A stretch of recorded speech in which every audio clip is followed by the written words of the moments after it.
button. And I even gained a supervisor because of that little incident. And I'll introduce him a little bit later. But yeah, he's watching over me always. But yeah, definitely time to have some fun. But Yabunks is still running, so we'll get more people rolling in. Now, we did have a couple of surprise guests, and they may or may not stop in. They had some other family things just kind of suddenly popped up. And hey, life happens. That's okay. But either way, we're here to have fun. We're here to celebrate and have a blast. So, got to ask right off the bat, before I ask that, we got to say hi to Mom. Sandy Wallace, welcome to the show. That's my loving mother. Thank you for stopping in Friday night and having some fun. And Wilding says, let's go, let's go. Absolutely. And of course, what do you guys think of the new look? So we've got Prince's shirt. Did you guys like the new thumbnail? Really kind of curious what you guys thought about that. So does that give more of that party feel? Of course, my kids are like, dude, you look like a reject from the 80s. What's wrong with you? She's like, and I was a kid from the 80s. It's okay. I can look that way. But yes, that really is me in front of my car. Took that picture about 5 years ago. It was one night we were going somewhere doing something and stopped at the gas station. It's like, that's just a cool picture. And wife took a picture and there you go. Still have it. So I thought that would be a fun kickoff. And that's going to go a little bit more with the motif we're going for. A little more just the fun atmosphere. Because, I mean, we're going to talk about crypto. We're going to talk about everything from your favorite movie to your food, pineapple or no pineapple. Take your pick. But long story short, this is about the fun of surviving the week. So glad you're all here. I hope we're going to have some fun. But already we've got a couple of the gang backstage waiting to hop in and party with us. So let's say hello to, of course, Mr. BTK. Yo, and the what's man up? Crow. What's up? What's up, BTK? How you doing, brother? Not bad, man. Not bad. Made it, Awesome. like you said. That's a challenge. Exactly. What's up, Crow? What up, my man? How you doing today? Great. Heck yeah. How's your week been, Crow? Very fun and interesting and good. All three. That's not what you said last night when we were gaming, man. You were cussing and swearing. It's like, that son of a... Yeah. That's a great thing. Is sometimes great thing about having a community like this is we can go out and we can talk to other electricians, family members like, dude, my day sucked. Here's everything went wrong. And there's always somebody there in the community, in the family. Hey, Chrome, how you doing, brother? Chrome, if you want, man, hop on up here. I will shoot you a link. What up? But there's always somebody in the family say, yeah, you know, that sucks. But, you know, remember the 3 rules. I woke up above the dirt. Rule number 1. That's a win. Not in jail. And especially for us electricians, number 3 is at least I'm not on fire. Could be worse. Oh, man. It's too true. Yeah. What, you don't have the flame retardant pants and all that stuff? For that much voltage, buddy, it wouldn't matter. They're going to pick you up 30 feet back smoldering. It's okay. So, yeah, it really is something that could be. Crow, you got to get your NFPA 70E. Yeah, say that 3 times fast so you could go work on stuff hot. NFPA 70E, NFPA 70E, NEF. I got him. I had to try it. I had to try it, man. You know I've got to do it. But anyway. So, how's the background music sound? Is it okay? Does it look good? Chrome says, BTK, your profile pic is looking good, buddy. Hey, thanks, man. Awesome. So, yeah, Chrome, buddy, if you want to hop in, let me shoot you an invite right now if you want to crash party. And if anybody else wants to. Now, real quick, guys, I want to cover something before I get carried away here. Hold on. I want to invite Chrome because he's one of these special ed kids like us. Wow, did all of a sudden the background music get louder, or is that just me? I think that's just you. Oh. Okay. I can cheer it. Okay. Well, I know when I open my Discord, things freak out. So I never really know if I screw something up or not. Like, oh, God. But guys, one thing is, now that we've hit a certain level of monetization with YouTube, it's opened up a whole bunch of avenues. So now there is actually membership. So if you're watching this video, right down below, there's a join button. If you're interested, only if you're interested, you can go in there and you can join the Down Home Crypto community, and it gives you special access to YouTube and to Discord as well. It'll give you a role over there as well. And there's the Friends for $2.99 a month, which is going to put you into special giveaways and things we're going to be having. I'll talk about those in a little bit. There's a Family for $4.99 a month. Now, that's where I post this secret trades that I'm doing and the projects I'm researching and getting into that I don't do videos on. taking my own money. I'm getting into this. Might be high risk. It might be a gamble. Might be $1 million win. Who knows? But that's where I put that information. I share that with the family community because I think they're going to be the most responsible and say, they're going to do their due diligence. They're not just like, oh man, let me buy that. Because I don't want that on my conscience. I don't want anybody to go broke just because I'm dumb enough to invest in it. But then there's the last, which is the VIP family access. And that's $9.99 a month. Now that opens up another set of channels in the Discord that gives you a backstage pass to every single Freaky Friday we have, as well as any other unstructured events. You will always get a custom backstage pass just for you guys. So I think I covered all that. Did all that make sense? Yeah. Okay. But as always, guys, it's never required to join that. Those are just options. And I'm coming up with some ideas on how to give back to the people that do decide to subscribe and become a paid member of the community. I want to do special giveaways and things like that just for them. And I've got a couple revenue streams we'll talk about here in a minute on that. So, Jim Bean, my man, how you doing, brother? In fact, that's a man that just might pop in and crash our party. He said he's working today. So, brother, get through work, get in here, let's have some fun. It's Friday. Sing us a song. Immediately, the Brady Bunch pops in my head. Here's a song of a man named Brady. The way I went. Oh, God. No, but in all seriousness, no, like, you know, did a great job so quickly getting monetized like that. So I think, you know, it's impressive, man. Thank you, brother. It doesn't feel like it. I mean, you got to figure I quit my electrical job December 18th, 20th of last year, went full-time content creator, and man, it's just been an uphill grind. And it feels rough some days. It really does. Some days I'm just devastated. It's like, oh my God, why can't I go quicker? And so thank you. That means the world to me, BTK. And you know, I often get that way. And then I listen to other content creators and people talking out there, and they say that, you know, 90% of content creators out there never reach where I'm at right now. They don't. They give up really quick. Exactly. And so thank you, brother. It means a lot. And yeah, it's I don't want to pat myself on the back, but I couldn't do it without all of you guys, because honestly, it's the community that does it. I'm just a crazy bald guy. Gets up here and dumb enough to talk. It's everybody that's watching. It's everybody in the Down Home Crypto community, the new people coming in, and just the family camaraderie. I think that's what builds Down Home Crypto. It's just a great place to hang out and chill. Heck yeah. So What do you got planned for tonight, man? I got a couple things planned for tonight. But I want to, on that BTK, I want to take a special note and say thank you, brother, and thank you, Crow, for always making the time to hop in here and making Friday nights fun. To be honest, dude, I wouldn't do it if it wasn't a blast. So, you know, it's a lot and man. I agree. Perfect. Thank you for having me. And absolutely. And you know what? I want to have fun because, most people, by the end of the week, you're burnt, you're tired, you're hating life. And for me, I'm getting old. I'm not going out bar hopping and shit like that. No, I want to have fun, but I want to sit right here and be lazy. And how do we do that? And guess what? You get a place there right here. And like pretty much anybody can come up here too, right? Like I'm not even on camera, just mic only. Right. If you have some good banter or you just want to party, like I'm pretty sure that this is like very, very open. Oh yeah. You get a link to this is not X-rated, we're okay. And that's about it. Right. So there's that too. Absolutely. And if anybody does want to hop up here, let me know. Jump in the Down Home Crypto Discord, DM me over there, DM Crow or BTK or one of us. We're all part of the community there, and let us know.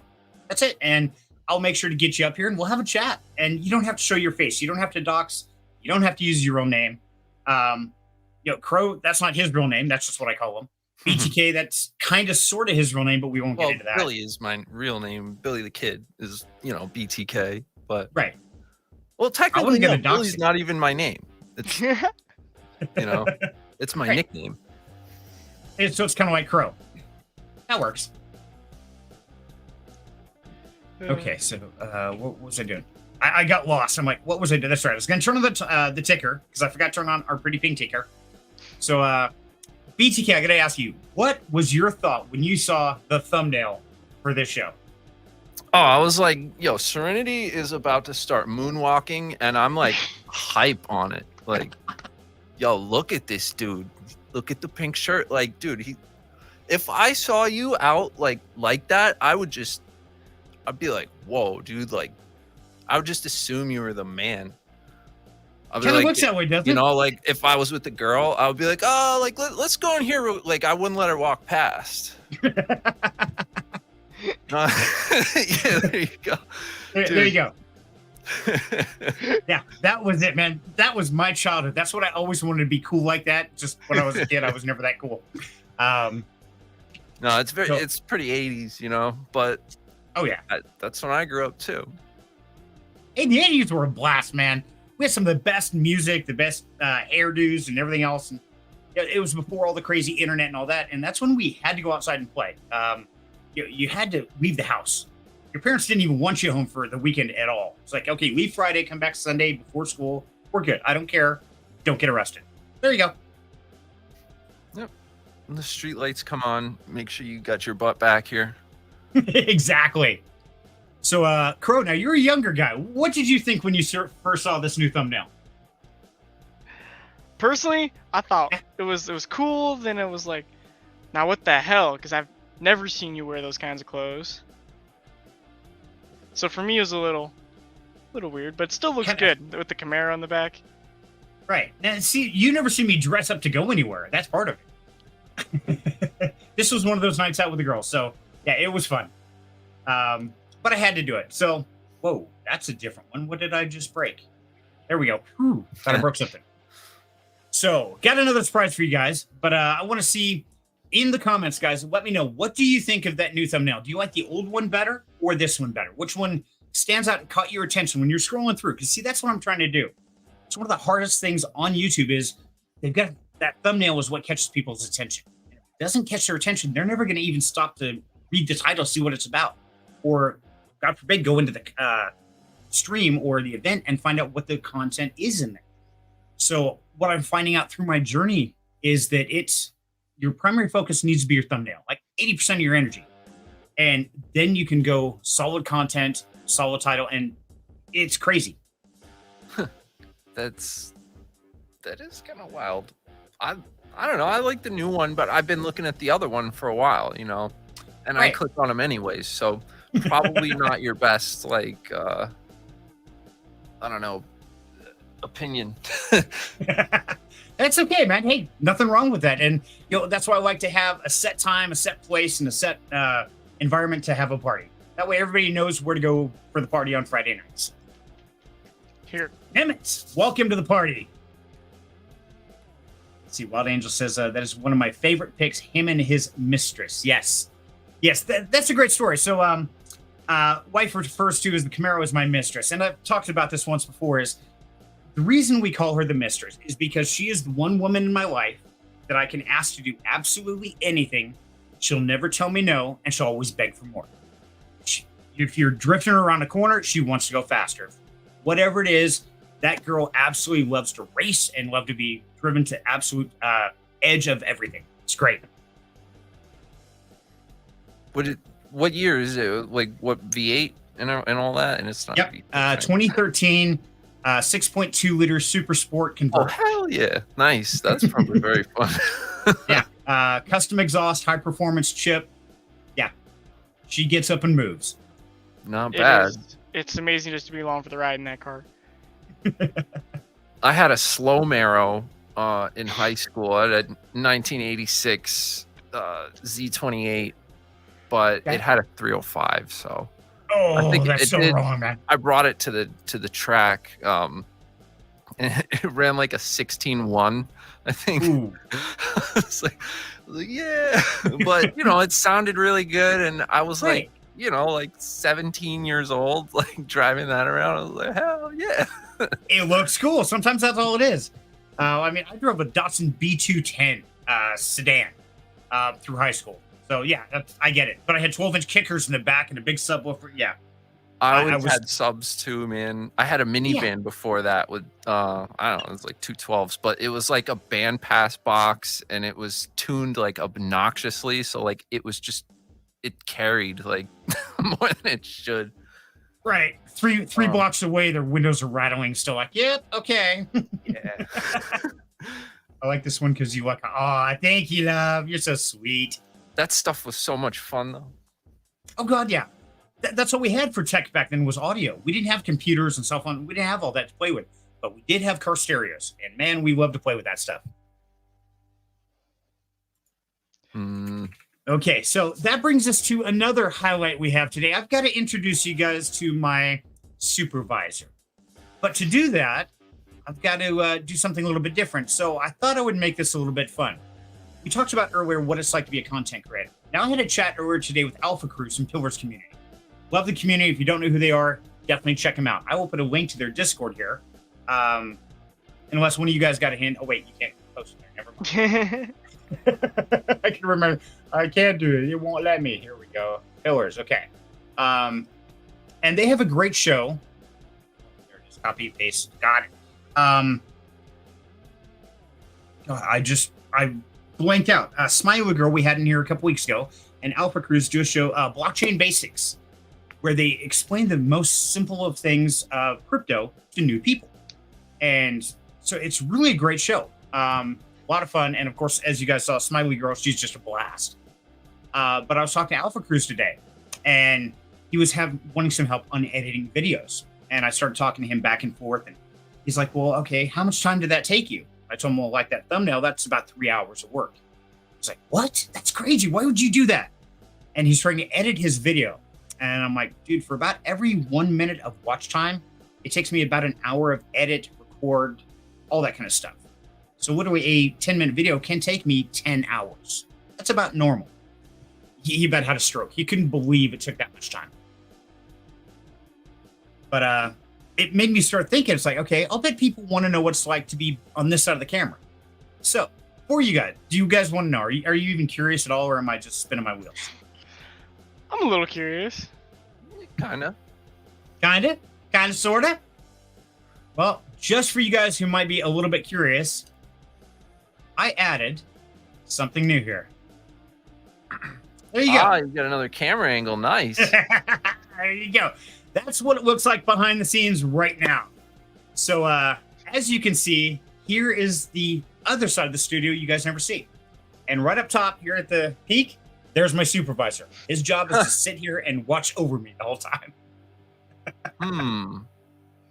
It's kind of creepy. I'm not going to lie, guys. Dude, no, that's a pretty slick setup you got there, pal. What that Like that? GPU must be screaming. I got two of them, actually. Yes, I've got a 3060 XL and then a 1660, which runs 3 of the monitors, and my 3060 does too. Nice. So, yeah, it's always cooking. Thanks, buddy. Thanks, Meds. I thought you guys might enjoy this, seeing behind the scenes a little bit, just to know kind of what it's like on the backside of it. Nice backside, bro. Like that? It's just as shiny as the front side. It's amazing how that works. Anyway. Okay, so that was too good. Well, of course you wouldn't expect that. So BTK, tell me something, brother. Now your life has taken a little bit of a change as of late. J-Steen, thank you, brother. Glad you like it, my man. Now, tell us about it, because I know you've kind of shifted gears in life. What's going on, brother? How can we help? Oh, well, I was telling Crow, I got laid off on Friday, but that's okay. The way it works is I work out of a hiring hall. I'm in union here for the electricians, and the jobs don't last forever. Like we're building buildings and things, and when that ends, everyone goes to another job.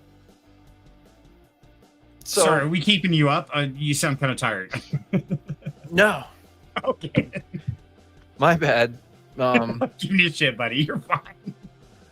No, so I got laid off. It's a normal thing, this time of year especially. So now I just bid on whatever jobs are available, and I get a number on a list. And as people get dispatched to these jobs that are available, I move up and open up the list. When I get to the top, I go out. So who knows? It could be a little while, a long while. And, well, you know, it's like the best part-time job that you could ever have, basically. So, and that's how it is. So I'm chilling out right now. Perfect. It sounds like you're barely staying awake, brother. Oh, I'm sitting back in my chair, like reclining, you know, so He's comfy. you must be able to hear that. That's why I'm not on camera. No, it just sounds like you keep yawning is what it sounds like on this end. And that's what I wasn't sure. It's like, wow, keeping you awake or what? Maybe my body needed more oxygen. That could be. So, Wild says your supervisor is your glasses holder. Yes, it is, Wild. My supervisor up there is actually a glasses holder that my wife made for me. And so that's what its job is supposed to be. And she made the note stuff just so I could put my glass on so I wouldn't set them on the desk and keep losing them, as I tend to do, as I just throw them down here. But I thought about that today. It's like, you know, I need a supervisor. Somebody tell me to hit the button. And he's always watching over. So kind of a cool, creepy aspect. But so now let me ask you, because, you know, as we know, all three of us are electricians. Now, I've been approached by the union since I quit my electrical job, got my journeyman card, and I've had them call me a few different times. And now I don't know if back east, if the union is different than here in Idaho. Now, can you go back and still just be a regular electrician anywhere? Can you do side jobs? Or once you become part of the union, are you kind of locked in and that's all you can do? Technically, no. You can't solicit your own work at all. So they frown upon that. You're working out of the, you know, the hiring hall. So, but the good thing is I can go, it's the International Brotherhood of Electrical Workers. I can go work in your state. I could go work in your local. I could sign your book if I wanted. You know, like I could go anywhere in the country and sign any book I want. Some places you go right out to work. Like if I flew my ass somewhere, like, right, and lived out of a hotel, like I could go work somewhere. But the rates are, I think where I am is the second highest in the country behind San Francisco. So, you know, like take the work when you can get it. I live by myself. You know, it's not the best. I mean, obviously I would prefer to like stay working and have more income, and you know, that's always nice, right? But right. You just have to, it makes you a good financial planner, I'll say that, you know, because right. And you'd have to be, I mean, never knowing how long it's going to last and stuff. And exactly. On that topic, now mom asks us, are you and your family okay? It's a great question. Oh, me? Yeah.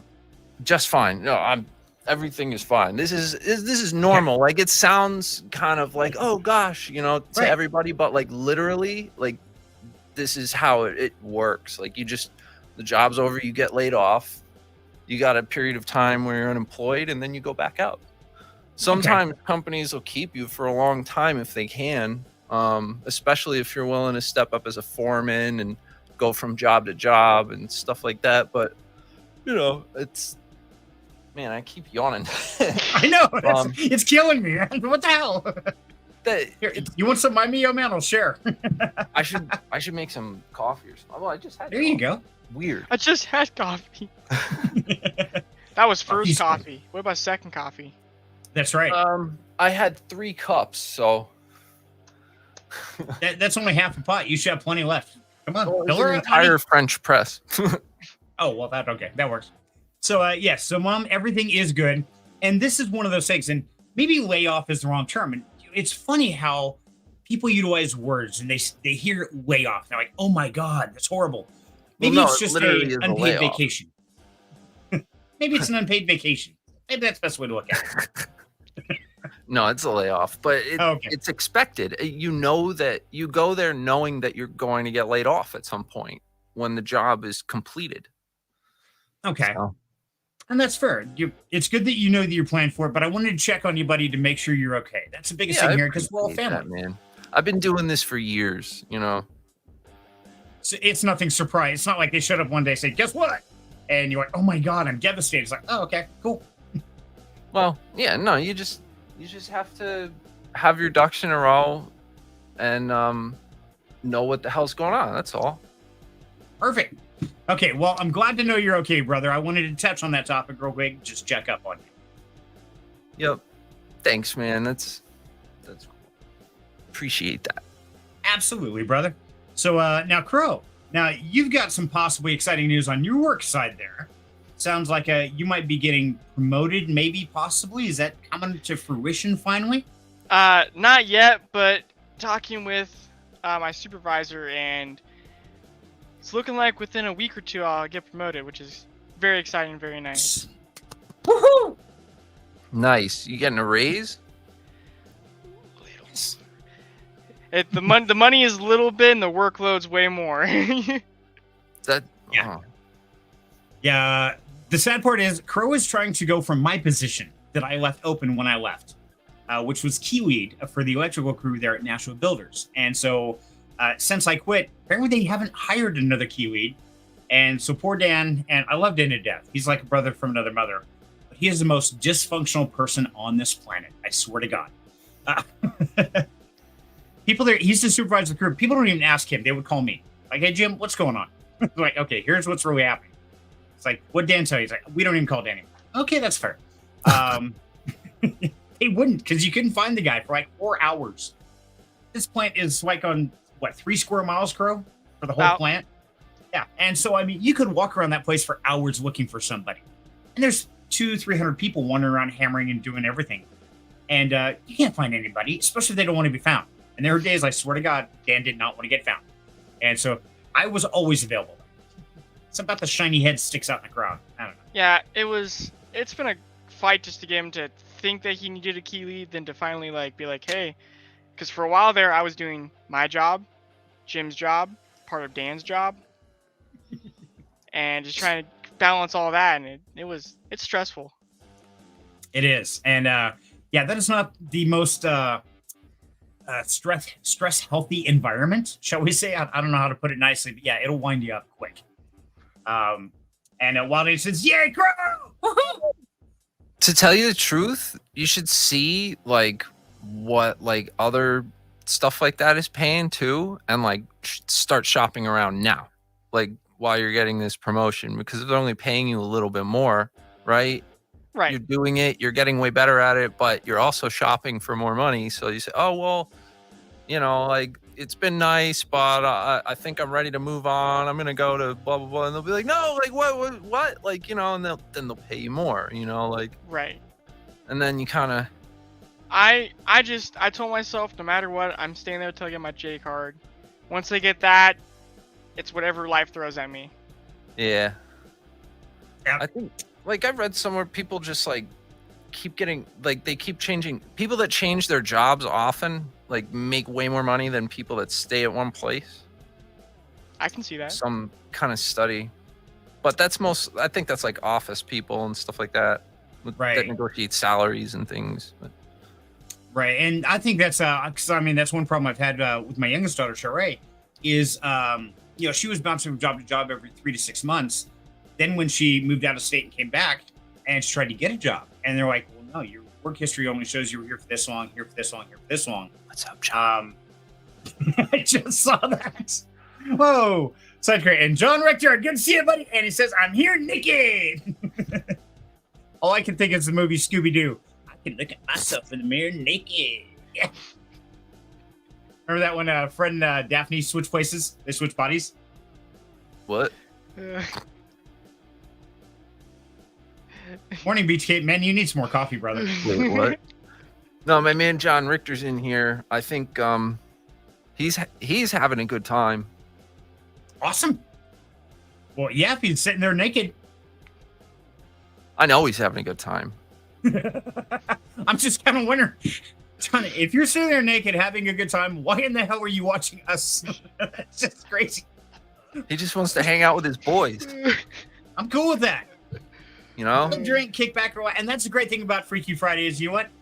You don't have to show yourself. Come in and have fun. Kick back, put your feet up, have a drink, whatever. We don't care. We're just having fun, enjoying the day. Oh, I remember that John at Red Rock.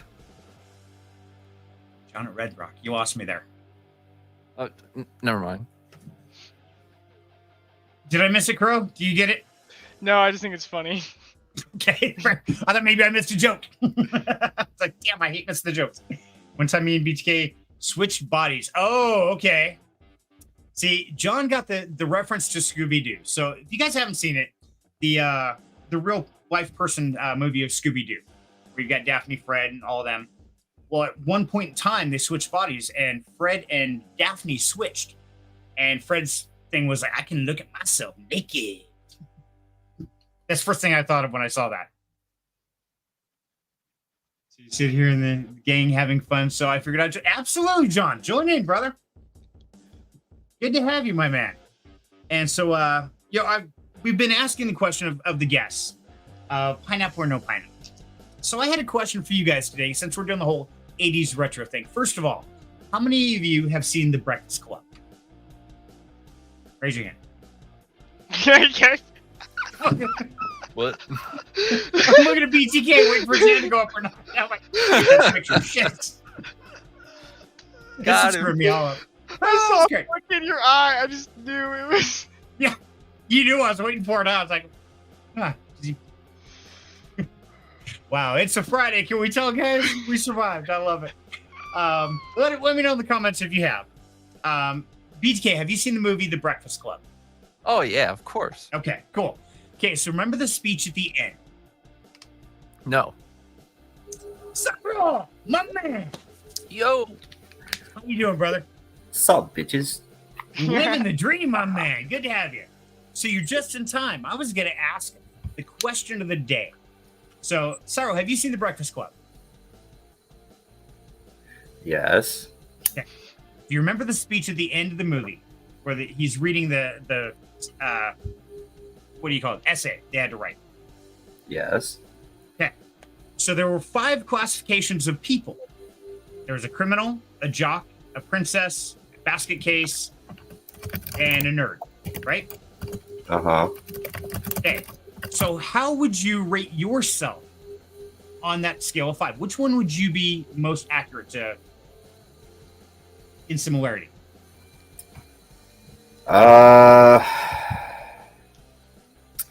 Well, yeah, because they have the bad boy, they have the society rich girl, they've got the jock, the nerd, and the weirdo.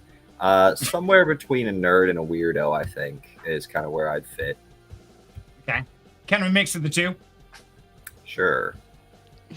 Okay. How about you, Crow? About the same. Probably lean a little more towards nerd, but BTK is still deciding if he's seen the movie or not. I don't remember the characters. It's probably been 10, 15 years since I've seen that movie, but I would say nerd weirdo Okay. Nick. Yeah. for I sure. think I fit the same classification. And hand waving, pink waving. Yep. Wild Angel's waving a hand there. And so I'm curious, guys, how do you agree on that assessment of us? And also share with us what you would assess yourself as. You know, the jock, the criminal, the princess, the nerd, and the weirdo, as put it. Basket case. That's how they called it. So Cyril, how you doing, brother? I'm good, I guess. I just finished disassembling a bed so that it's ready for a move tomorrow. And slammed half an edible, so... Nice. Awesome. yeah. Party is salty.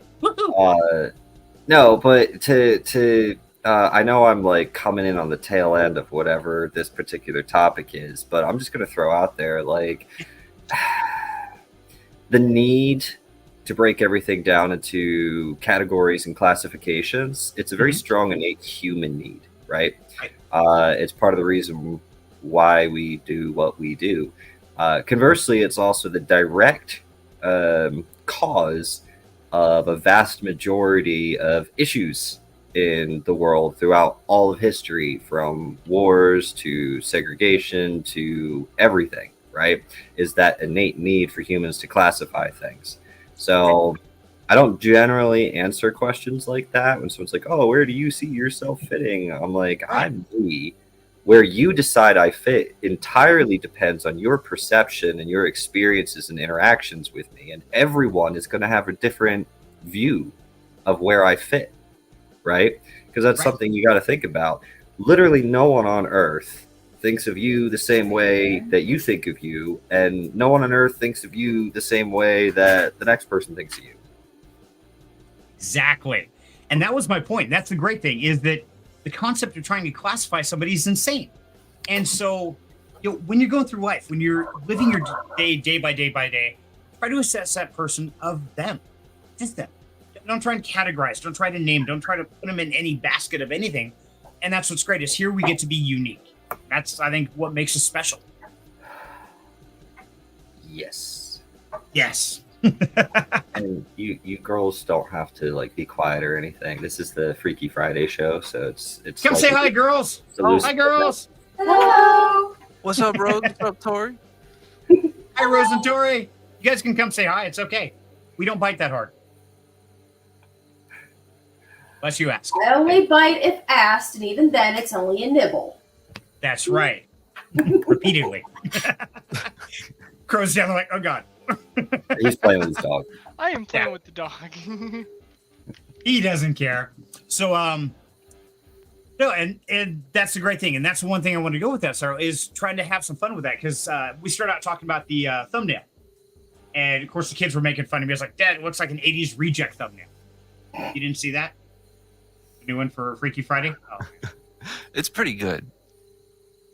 Let's see. Did I still have it open? I don't have it open. There we go. Okay, let me share this. Oh, I see it. I see it in the back. Yes. Okay. He's got the pink shirt and the hat. The whole styling thing going. Yeah, that I thought it Camara's was- not even a V8, is it? It looks like the V6. No, it's a 6-liter. Bitch, I'm going to Crazy. disconnect you, dumbass. That'll get your ass. Oh, man. Hi, Tori. Hi, Rose. I thought the wife was going to come in here and get violent with you. No, that is a 6.2 liter. You're fine. You're fine. No worries. Hello. Hi, guys. Oh, that was great. But, yeah, so that's what kind of started this whole conversation. We kind of went down the rabbit hole on it for fun. Gotcha. Yeah, I see how that leads from one thing to the next. No, I had like a 4.5 hour call earlier today with Jake. Y'all know Jake from State Yeah, Farm? Salt House.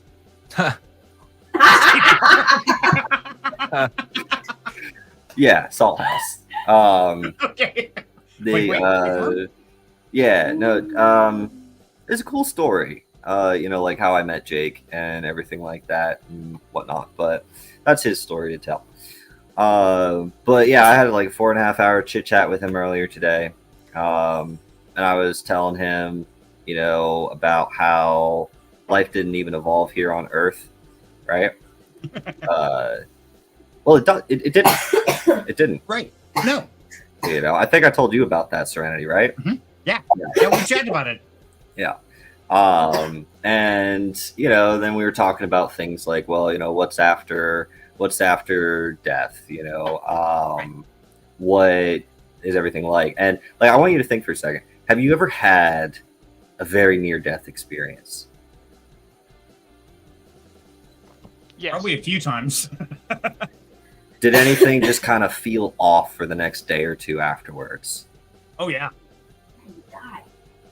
Definitely Exactly. so. So you died. It wasn't a near-death experience. So Cool. the way parallel universes work, right? There's so many of them, infinite. Every single time someone makes a choice, there's a different parallel universe. Science has shown that there's parallel universes. They've detected matter winking in and out of our universe as it's going into other ones, right? And then coming back again. So, and that, if you have a near-death experience, I want you to think of it like this. You're playing a game, right? Maybe you're playing Diablo, right? You got a boss you got to go fight. How many times are you getting your ass kicked? How many times is your character dying before you finally beat the boss? You restore from a quick save. Now, your consciousness isn't tethered to your body, right? But all of your memories are, because memories are neuron structures and pathways in your brain. So if your consciousness isn't attached to that, so if you wind up, what's the word, dying, right?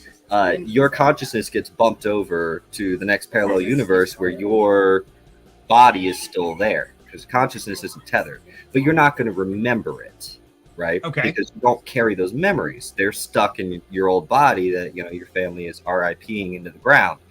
But things are going to feel off because your consciousness carries with you your emotions, carries with you your feelings, because that's part of us intricately as people.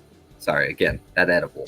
It's okay. But yeah, so you will probably, I'm willing to put money on, like you are never going to remember dying of anything other than old age, right? Every single one of you is probably only going to remember dying of old age because you get bumped down the line, bumped across all of the parallel universe copies of yourself, right? Okay. Your family in all those universes that you got bumped out of due to your near-death experiences, the family in that particular universe buried you before your time. But you as yourself is not going to experience an untimely demise. Okay, I liked it. That definitely interesting. What do you guys think? That's crazy. That's a crazy way to look at it. Pretty wild, huh? Well, Freaky Friday. they've detected a weight loss that presents itself when at the moment of death, right? And that can't be accounted for through anything else with the body, like loss of blood pressure, yada, yada, yada. It's not accounted for, but they detect a weight loss every single time with very special scientific equipment. And, hell, electrons can't have weight, right? Like if you took all of the information, all the electrical information that's stored on all hard drives and everything, the entire internet, it weighs about as much as a strawberry. Right. So just by creating information, we make mass. So, when that bit of information that this is us, this is our consciousness, when it leaves the body, we lose a little bit of weight. Right. And I have heard about that where, they measured that and there's been theories of, okay, that's part of the soul. That's different things. They don't know what it is. Yeah. I have actually read about where it did lose weight. And want to take a minute and say, hi, you bonks. Welcome party. Hi, Dave Fi. And yes, Dave Fi says, where'd Dave Fi go? Yes, we are on an edible adventure. We are. It's Friday night, buddy. Pull up a drink, have a smoke, whatever. Kick your shoes off. Let's have some fun. And Austin said, sorry, texting the BJ stuff. Austin, it's so funny. Oh, yeah. It's so funny. How you doing, brother? You bonks. Oh, shit, y'all getting existential in here. Absolutely, you bonks. So, who gave Sorrow Gummies tonight? Well, I don't know. I came in here and you guys were talking about the Breakfast Club. I'm like, we need a topic. And it is Freaky Friday, so let's talk about some freaky shit. Yeah, absolutely. I'm all for it. Because I'm tripping balls. Oh, dang. Yeah, you bonks, bud. Your show was great, my man. We got to get you an alarm clock, brother. I always want to stay to the end of the show, but I've got to start my show. It's like, ugh. So, yeah, I actually had it playing on my phone here. And when I got backstage, BTK is like, is that you, bonks? Like, yeah, I'm still watching the show. So, yeah, I was watching the show while casting a show. It was great. See, the human spirit has a measurable weight. Yeah, see, there you go. So it's interesting. So, BTK, I'm sure you've already had this adventure with Cyril. I know me and Cyril have. So, bro, now give us some feedback. Obviously, it's mind-blowing. What's your perception on that? Do you agree, disagree? What do you think? Well, I mean, like, he asked Crow. BTK can answer too. Go ahead, brother. Two cents, my man. Go ahead. Well, I guess I'll go since no one else is talking. Yeah, somebody talk, damn it. I definitely think there is. Yeah, I think I could agree with that because there's evidence to support that. My near-death experience, I just remember my life flashing before my eyes, and then just like you said, the world feeling just a little bit off for like the next 2-3 days. Right. So definitely it's cool concept. weird.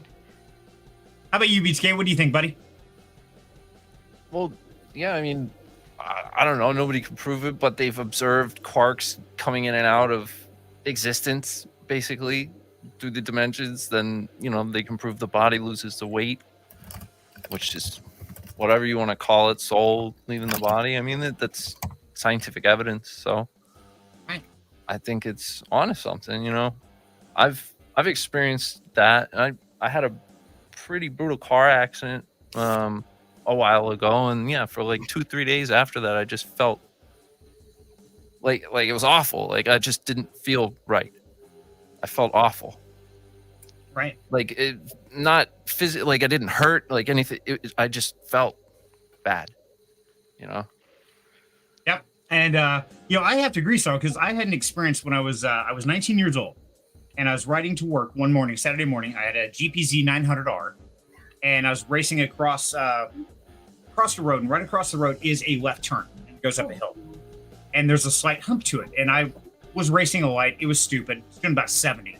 Hopped this intersection, came down, hit sand, laid the bike down, and slid into the end of a railroad tie. Here's the weird part: is I was flipped off the bike. Of course, I ended up exactly on the opposite side of a tree. What did I do? Phase through the damn tree? Do like the heebie-jeebie around it? It was weird because my bike, literally, I sat up and I could not see my bike because it was exactly on the opposite side of a tree. How does that even happen? So, could be in that reality. No, my body's still caked against that tree, but I shifted dimensions and now I'm on the opposite side of it. That would make perfect sense. Dude, you're across on the side of the highway, like legit. In that universe, that's what you are. Right. So my first experience with it, I was 15. I lived in no man's land, Virginia, on like 48 acres of forest, right? So, and I had a sword. So I was doing what all 15-year-old boys with a sword in the woods do. I'm running around, chopping shit, etc. I tripped. I fell, and I had my tank top on. You know, I'm always wearing a tank top, right? And that's tight on you. I get up, and there's a slit in the tank top, dead center, right beneath my sternum, right? And I'm like, oh, that was a close one, right? I didn't think anything else of it. Everything felt kind of off. I go back home. I'm like, I don't want to be outside anymore. Shit's weird. And then I go and I change my clothes. I take off my tank top and I can see through it. Front and back. Front and back. You know, and you can't, like, I died. I'm convinced I died, right? So that was the first time I bumped. The second time was about 2 years ago. And that's what I call it getting bumped, right? Because your consciousness is getting bumped. It doesn't matter what your mech suit that your consciousness is piloting. It doesn't matter what happens to it, right? You get bumped.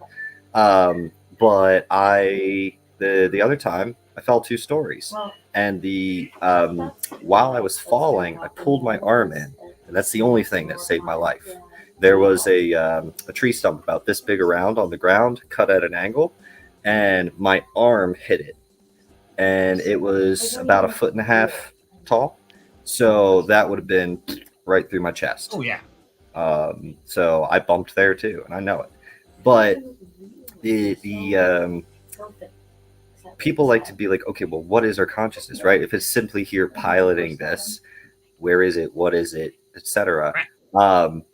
To kind of dive into that a little bit, first, I want to tell you about something. So there is a mathematical equation that you can punch in the number of that dimension that you want to run the equation for, and it will tell you what the total volume of that circle, sphere, etc. is, depending on the dimension it's in. Okay. A little bit down. It's okay. It's just because of my head. Sorry. So but anywho, this mathematical equation, it tells you the volume of a sphere in any dimension. Now, what dimension do you think would have the most volume between the first dimension and the 9th dimension? Which dimension has the most volume in that sphere? The 9th. Wrong. Really? So, like you'd expect, has got no volume in the first dimension. It's got the circle volume in the second dimension, then the sphere, and so on.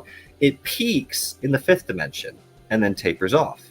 So the 5th dimension is where the party's at. Just saying.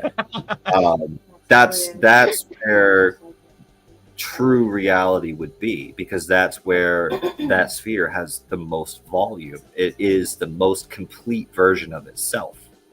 So just like you, right? If you're playing a game, right, your character is 2D, it doesn't know where its movements come from.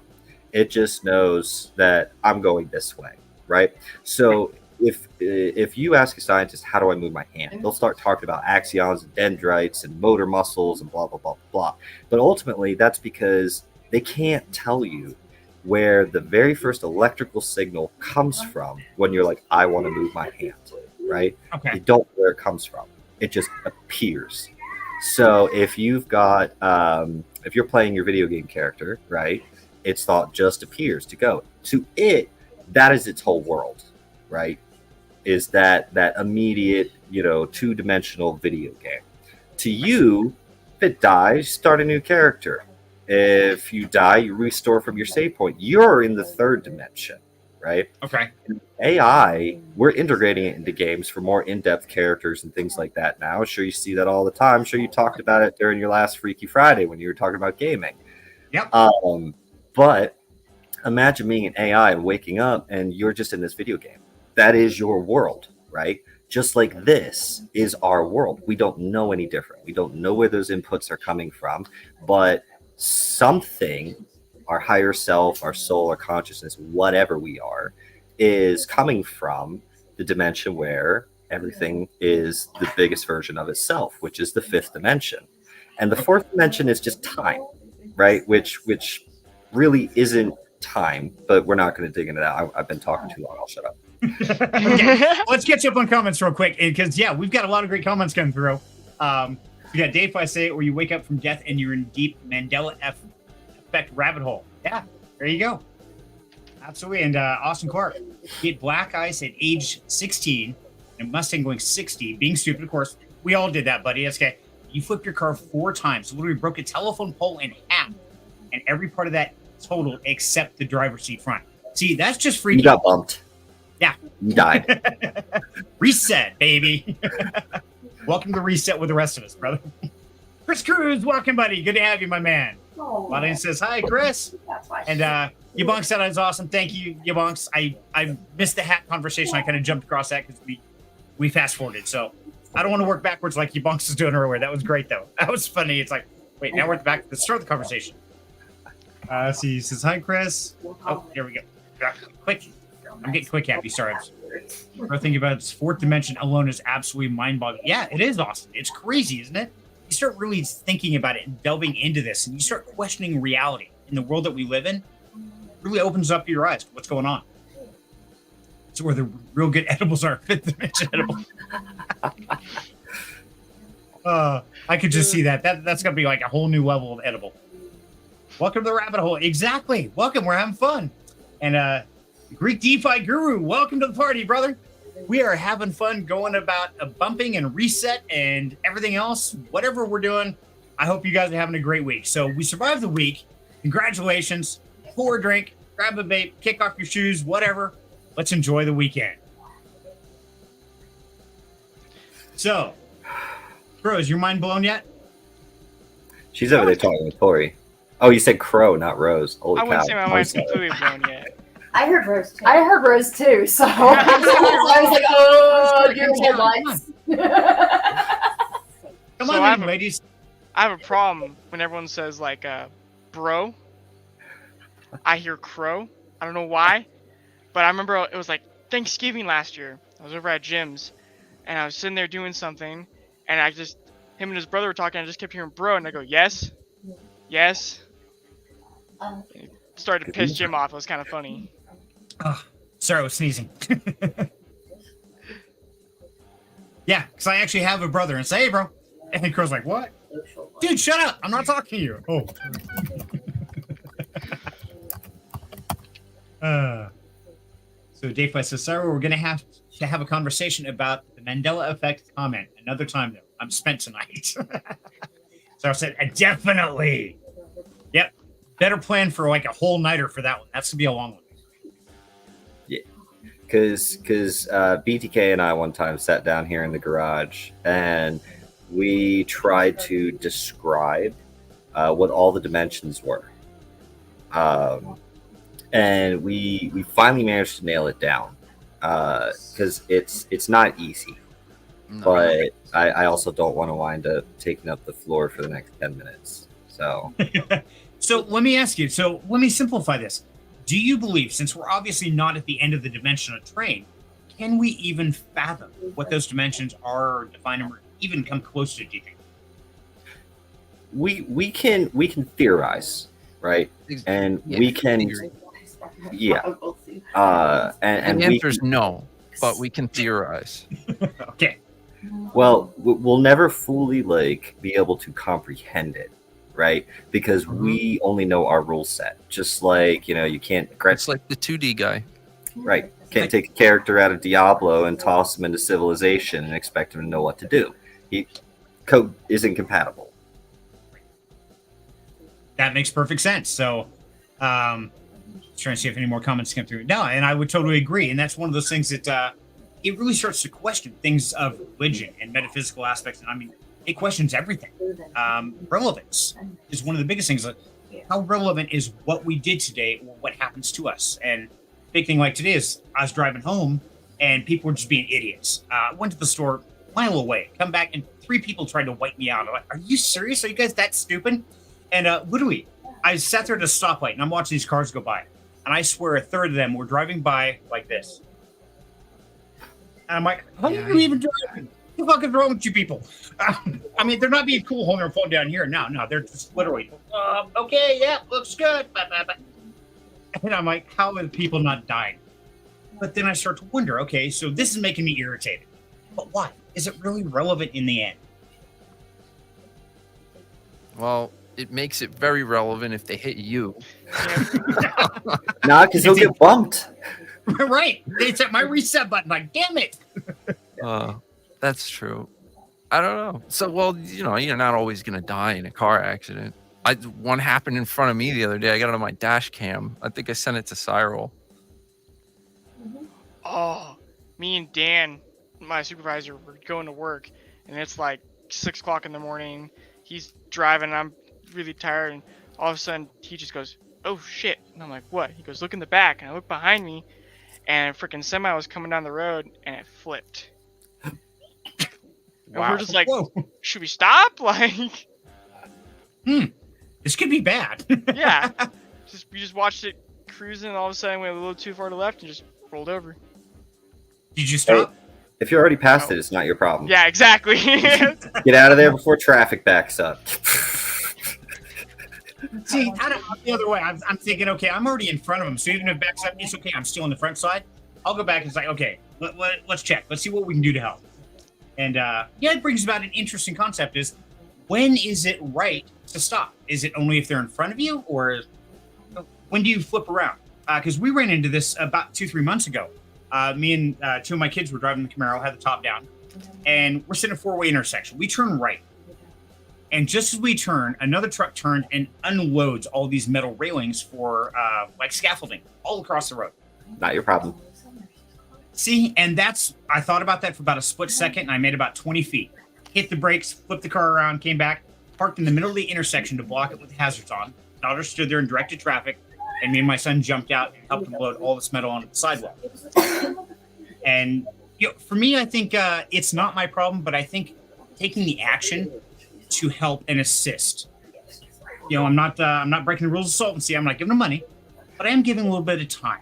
I mean, because this guy's by himself in a truck, and these are 8-foot chunks of metal.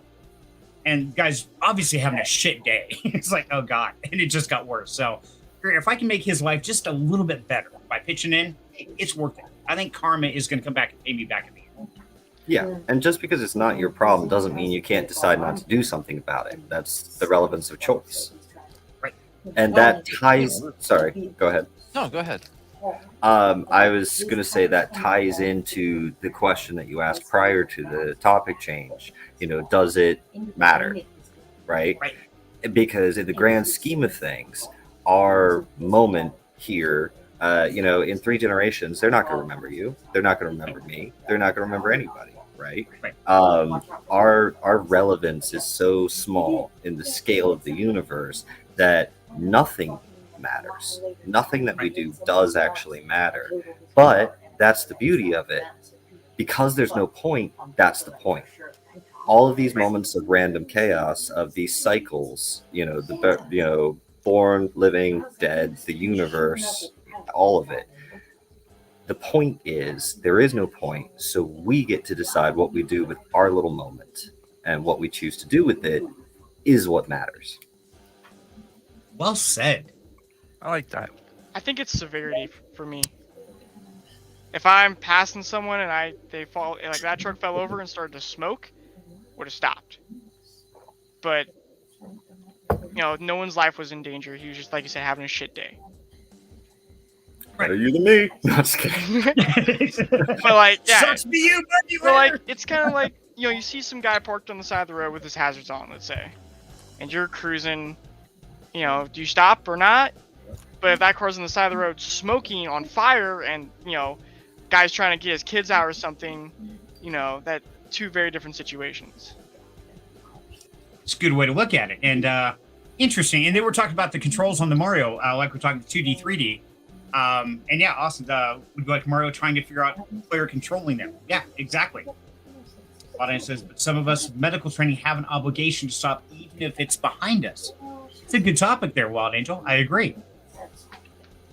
And CryptoCoin Mindset says, very insightful, Sarah. Yeah, absolutely. And I think it goes back to the simple message of it's not about the destination, it's about the journey and what we do with that time. How do we spend that time? Because in my mind, and how I've always taught my children, is the most valuable asset you will ever have in your lifetime is time. It's one thing you can't buy more of, you can't get back. And when you give that to somebody, you're giving them the most precious thing you can. It's time. We talked about that yesterday on Rags to Riches. Mm-hmm. Yes, we did. And it's what helped build one of the rules of solvency. Mm-hmm. It's like, I always tell someone, they're like, oh, I would be so happy if I had, $1 million or whatever. I'm like, all right, well, here's a button you can press. If you press it, you get $1 million, but you'll die tomorrow morning. Right. Which is more important? Yep, thanks. I'll earn it the old-fashioned way. I'll trade. I'll crypto it. It's okay. So, Crow, I want to ask you about that one. So let me ask you, hypothetically, I'm going to put you on the spot here, not saying you're right or wrong. Please understand, I'm not judging in any way. But hypothetically, what if you passed a car that's on the side of the road, got their flashers on, maybe there's 3 little kids in the back, and actually the driver's dead from a heart attack or something. Now those children are trapped there. Granted, there's no smoke, no fire, nothing like that. So is it, in your mind, do you think it's a good assessment to just go by the physical representation and never dig deeper, and that's okay? Or do you always try to look a little bit deeper, think a little deeper beyond the surface? I think it's a good question. If I have the time, I'd like to stop. Even if it's just someone on the side of the road, to stop is always a good thing, just to check, say hi, everything okay. But if I'm on the way to work, and it's not, I can't visually assess that it is something super catastrophic, then I won't stop. But if I could tell from a visual perspective, evaluation, then yeah, I'll stop. Okay, that's fair. What do you think, BHK? Well, there's a couple ways to think about it. I like the way that Cyril put it, but I guess the opposite view of that would be like, how much do you want to put yourself in, danger and take on risks, like putting your car in the middle of an intersection. That if anybody hit you, right, by accident, not paying attention, it is your fault. You're paying for all of that. Yep. And that's also doubling the amount of the accidents that occurred there. You know what I mean? Right. So there's that, and you might want to just keep going and call the popo, man. Be like, hey, look, there's something big time going on down here. You got to get down here right now, and then go on with your life, and just drive right around all that danger and risk and all that stuff, and let the people whose job it is take care of it,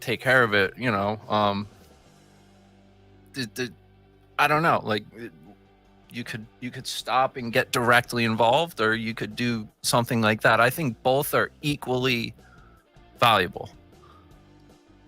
I'd agree, and I think there's no right answer. And Wild Andrew brought up a great topic as far as if you have medical training, that you could actually be liable if you don't stop. And I've heard of situations like that. What do you guys know about that, Sarah? Sorry, I was reading the comments. What do I know about what?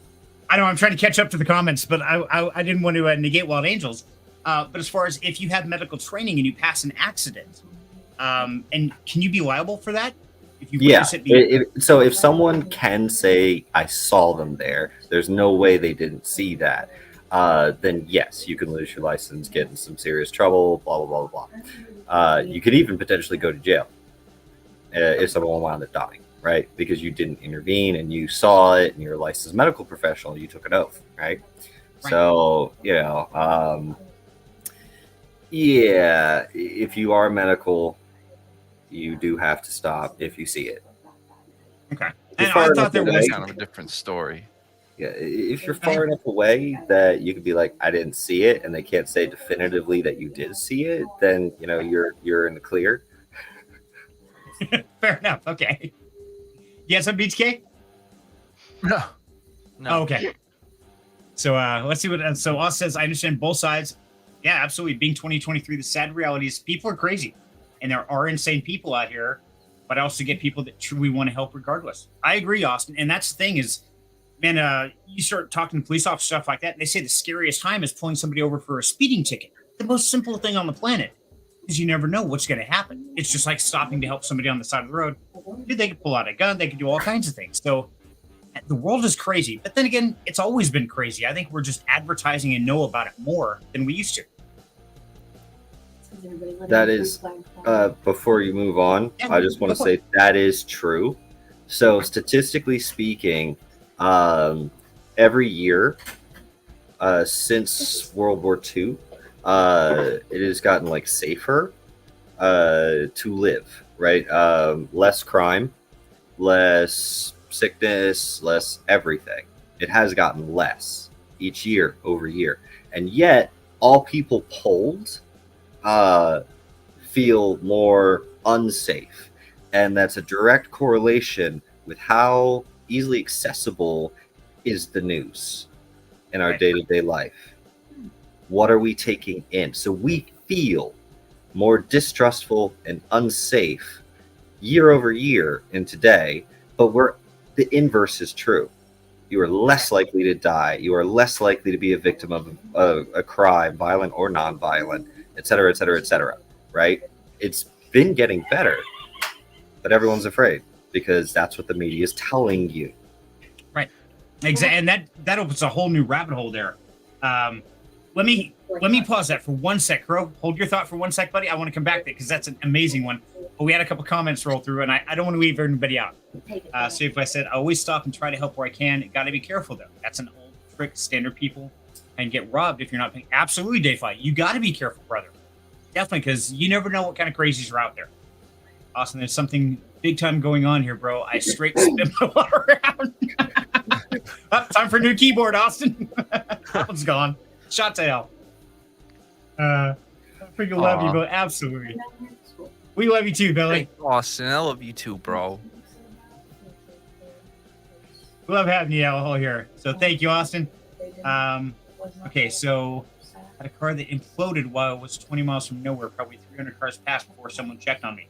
Yeah, that happens, Wild Angel. And, that brings back to the fear aspect. And that's what I wanted to touch on, Sarl. So, but before I do that, Crow, I know you wanted a moment. Go ahead, brother.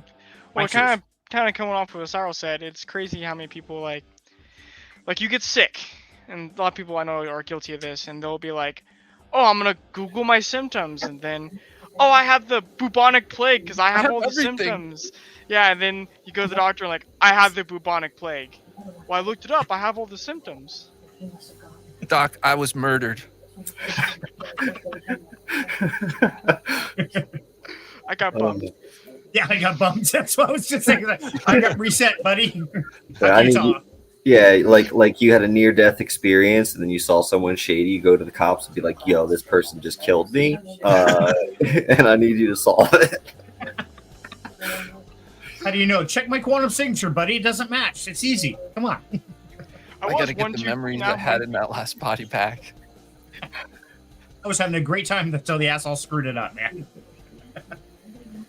So, that brings about an interesting question there. So, like you're saying, as we have gotten safer, absolutely. I mean, you go back to like 1600, 1800. Oh, it was bloodbath.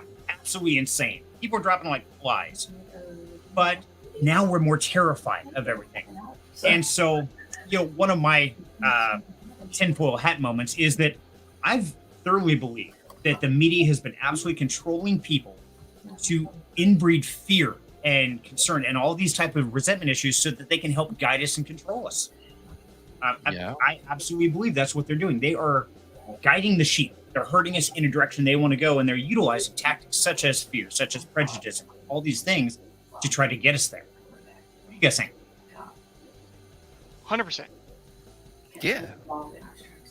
And that's why I don't like getting into like crazy political discussions too, because you get biased one way or another. They win. That's right. That's another divide and conquer, Yep. Politics and religion. There's no way to win. I avoid them both. Cyril's just smiling. I'm waiting for him to say something. He's got something going. Okay. No, I was just listening. Oh, okay. Dave Price says flake book and twatter, shoving it in everybody's face all day. I love that. I've never heard him called that. That is awesome, Dave. Bye. Yes. See, I'm just like I'm hearing a 6-person conversation going on right now, so I'm just listening. And the dummy is kicking your ass. All right. Well, until you grab my attention with like a topic. What? Okay, got you. Hey, man, I got a weird stalker peeking over my shoulder, so I feel like I'm being watched. I'm speaking over your laptop. See, I don't know what it is, but somebody's been watching me all day today. I can't figure out what that is. What the fuck? Out of context. So creepy. I don't know what they said, but it had to be good. They couldn't see your screen, of course. So no, so they didn't see you pull up a camera from behind your head and bring it up as another guest. Oh, okay. They missed all that. See, they're gonna have to peek around the corner. Yes, that's my new supervisor to make sure I am pushing the go live button. Just for you, Sarah. So Yeah. Oh, okay. That way I don't have to redo the first 10 minutes of the show.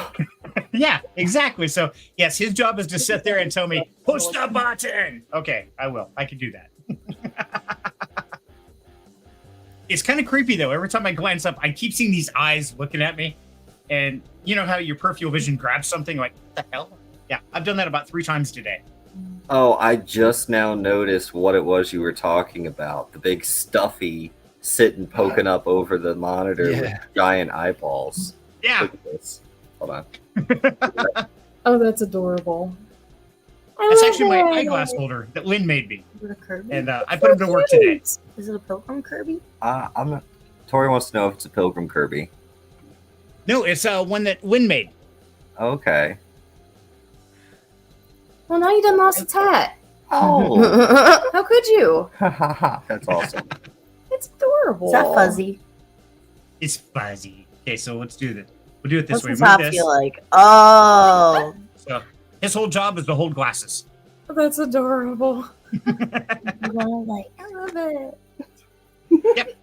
My lovely wife Lynn made that for me, and he's got the beady little eyeballs to jiggle, so that'll really screw you up. If you guys move, that's it. I quit. I'm going home.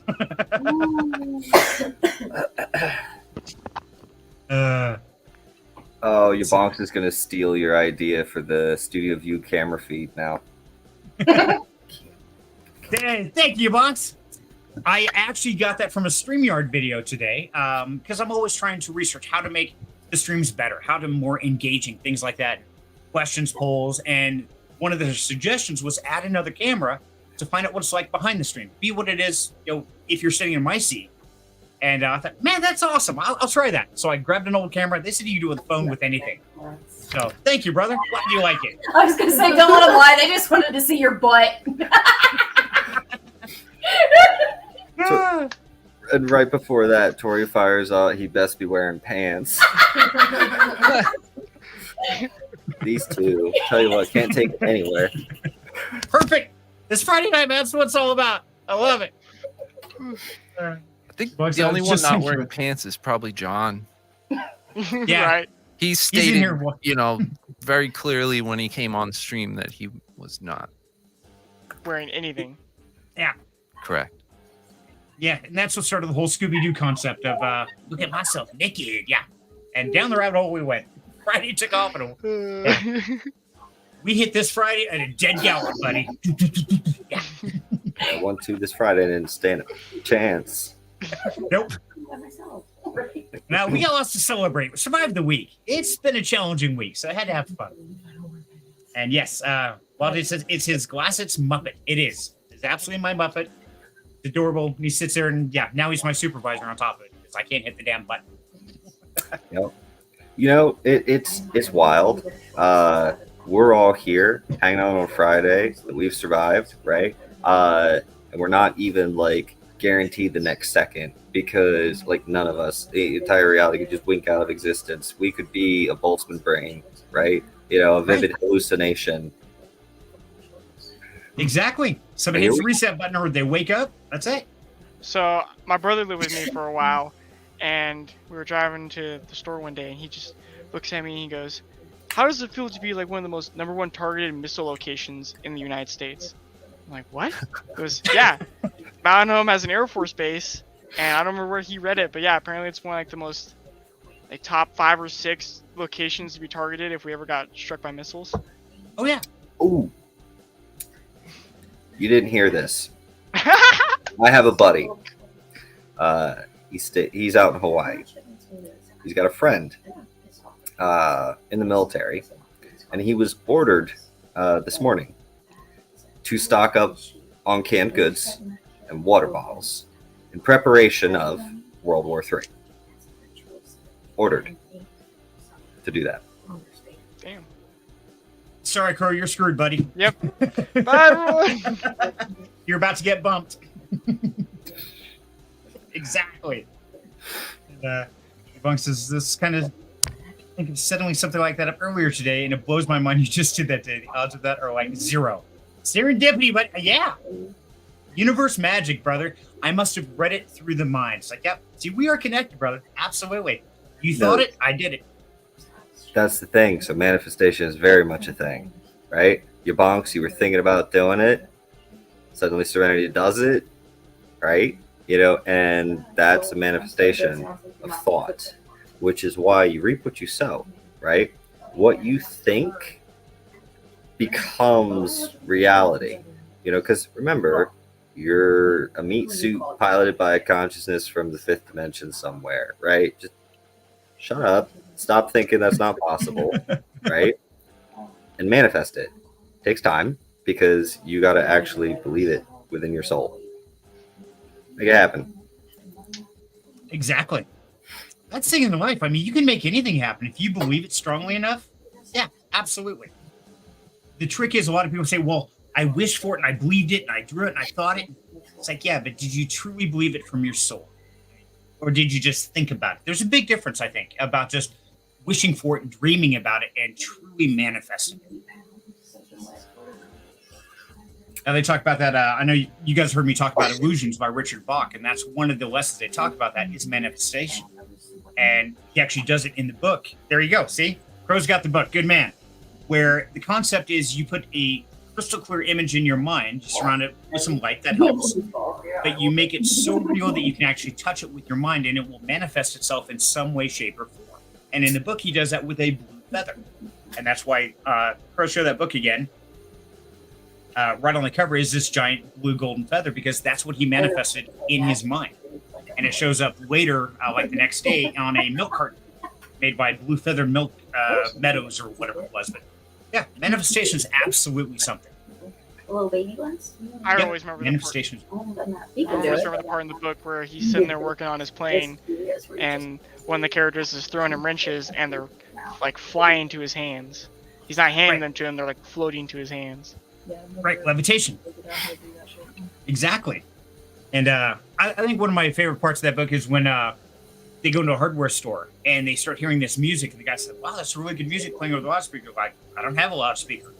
Goes over and finds the other character in the book playing guitar, and he's playing just absolutely amazingly. He goes, I didn't know you could play the guitar. It's like, well, of course. Do you think if somebody walked up to Jesus and handed him a guitar, he would say, "I don't know how to play that"? Of course, he knows how to play it because he believes he does. He does.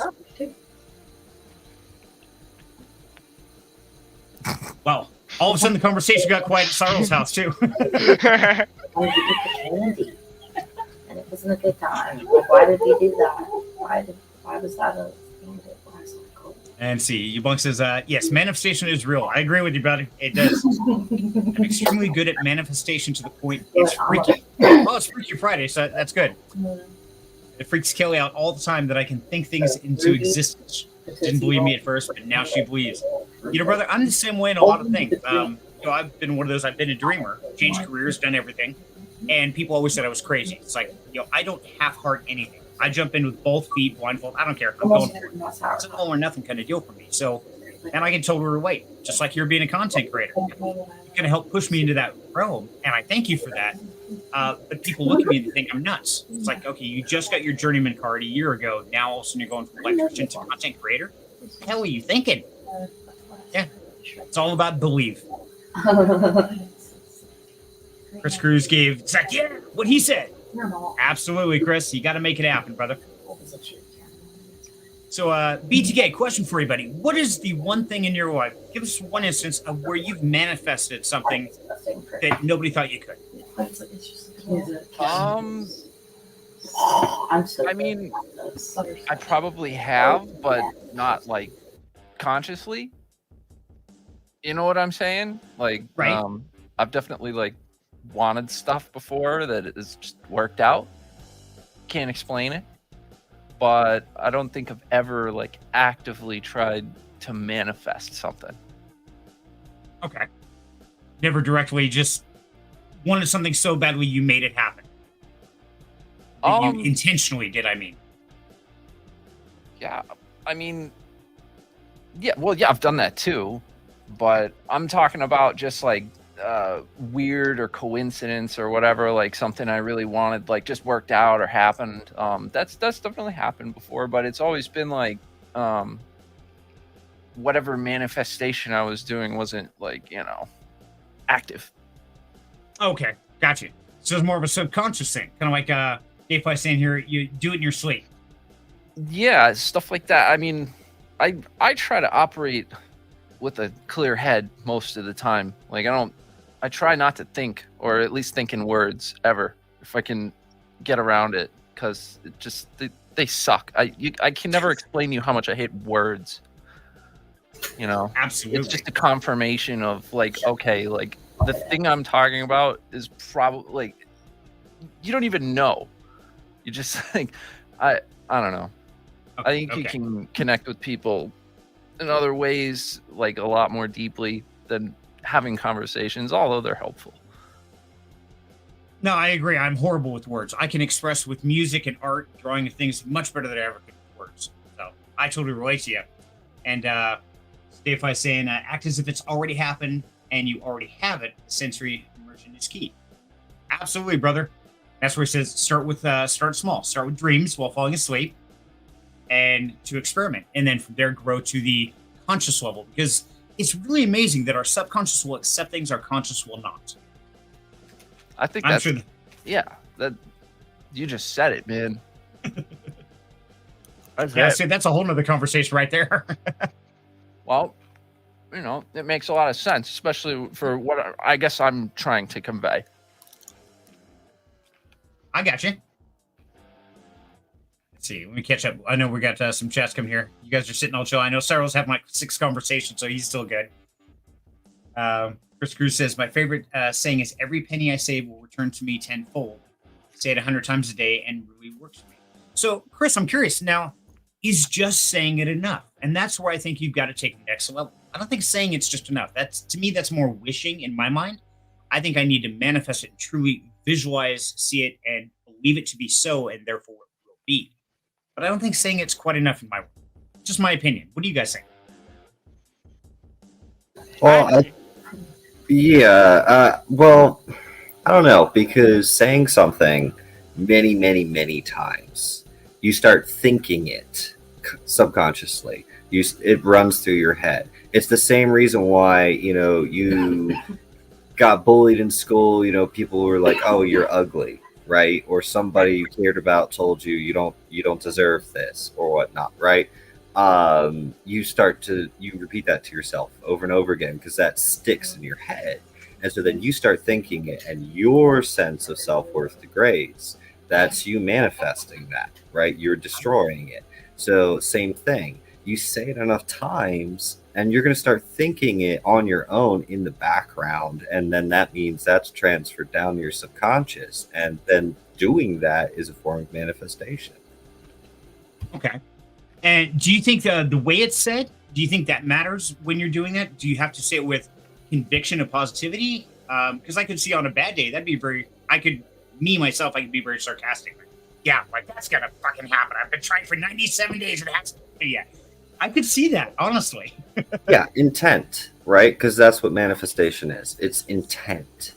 And if you're sitting there being like, I'm going to become, XYZ, but in your head, you're like, yeah, that's, not going to happen, right? I'm not going to meet someone famous or whatever your goal might be.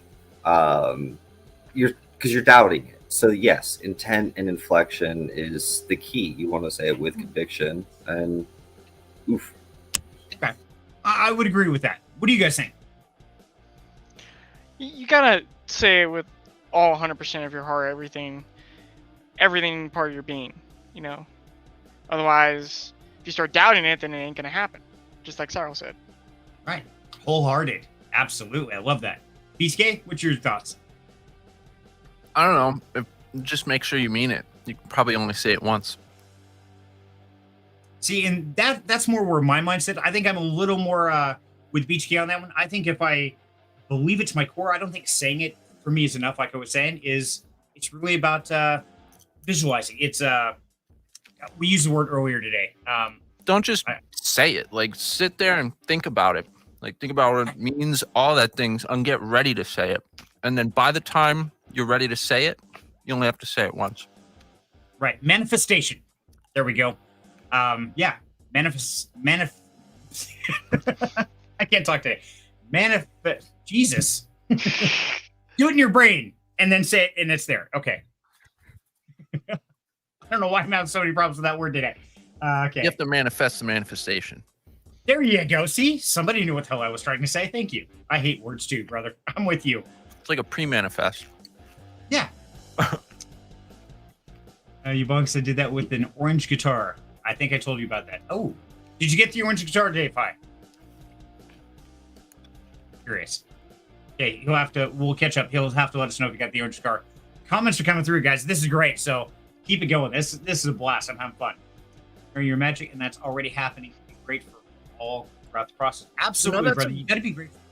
That's got to be accurate because I've had weird feelings like that. The only time where I've ever felt like truly in tune with all that stuff, like that's how it felt. Like it happened and I almost missed it until I thought about it a second later and realized that, yes, it's weird. It is. It's crazy. And it's funny because I remember one time years ago and we were playing a dice game. I don't remember what it was with Yahtzee, whatever. But I had this weird feeling, and this goes in a whole new rabbit hole. But my sister-in-law was rolling 2 dice, and she rolled, and for some reason I knew it was going to be a 7 before it stopped tumbling. I said 7.